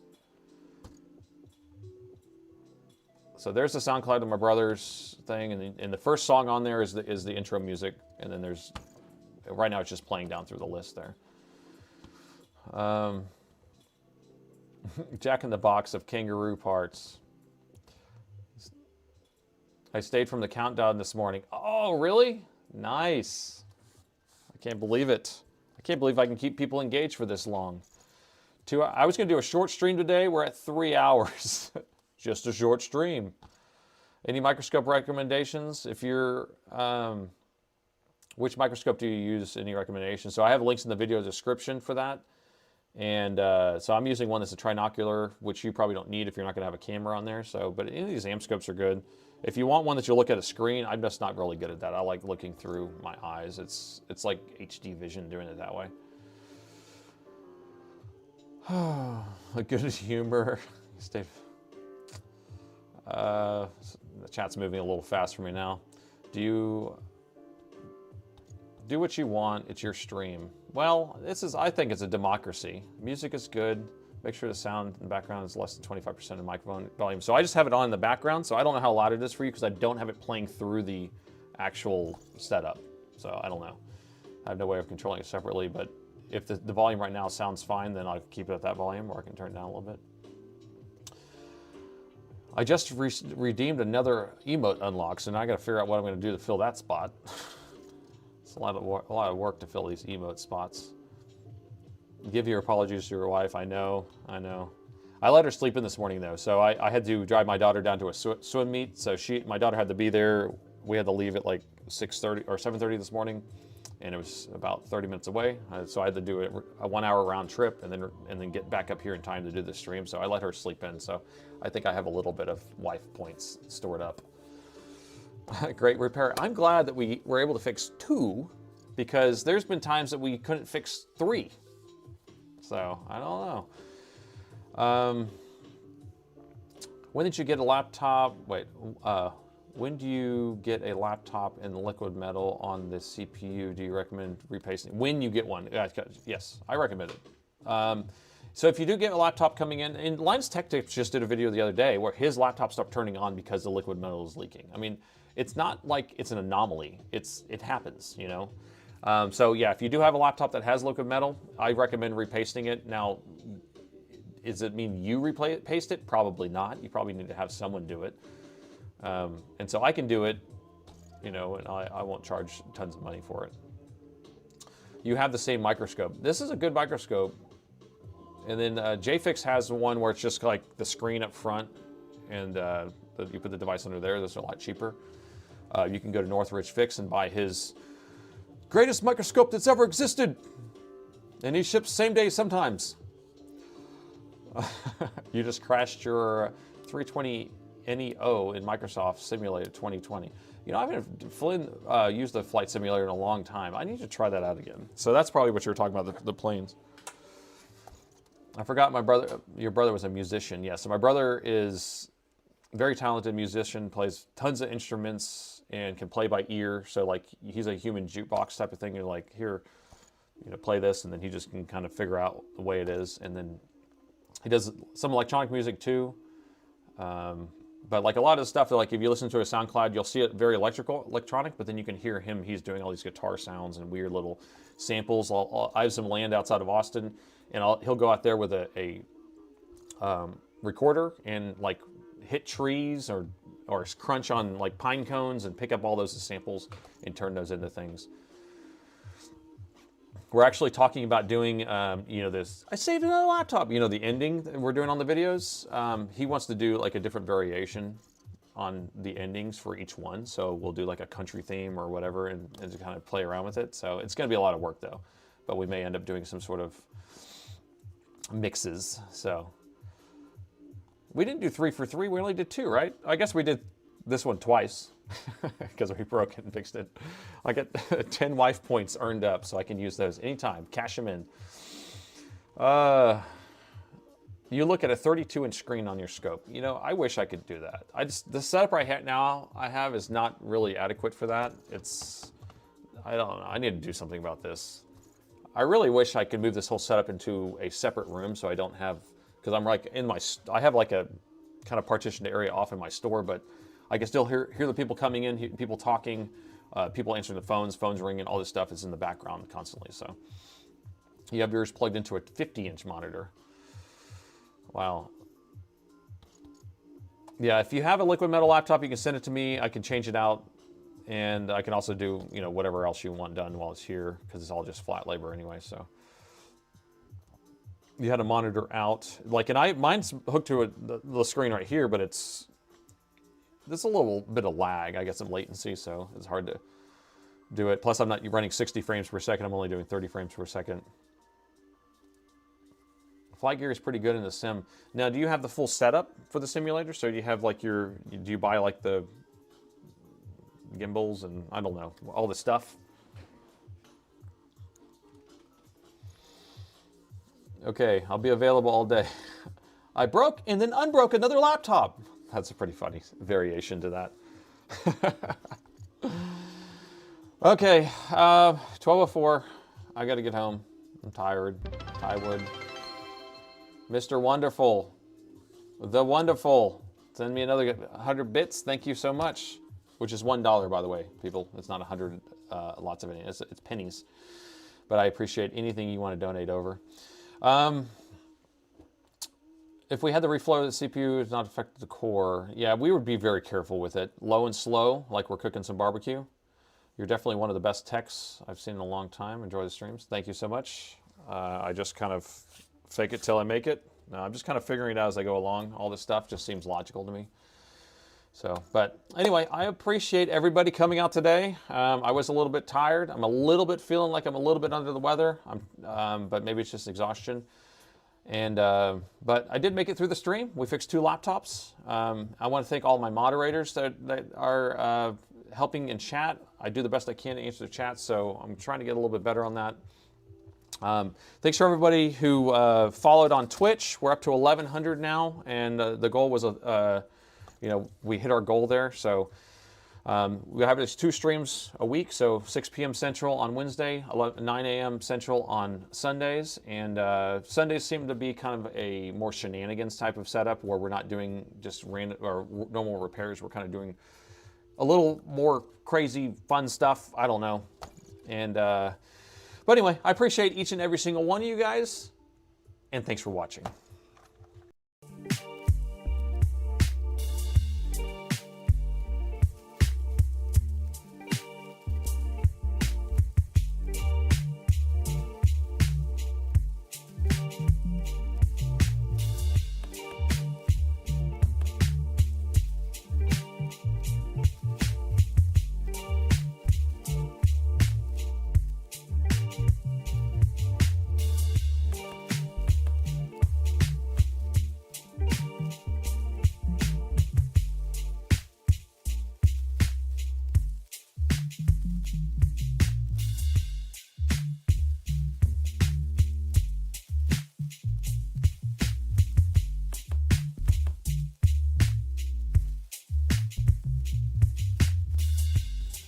I saved another laptop.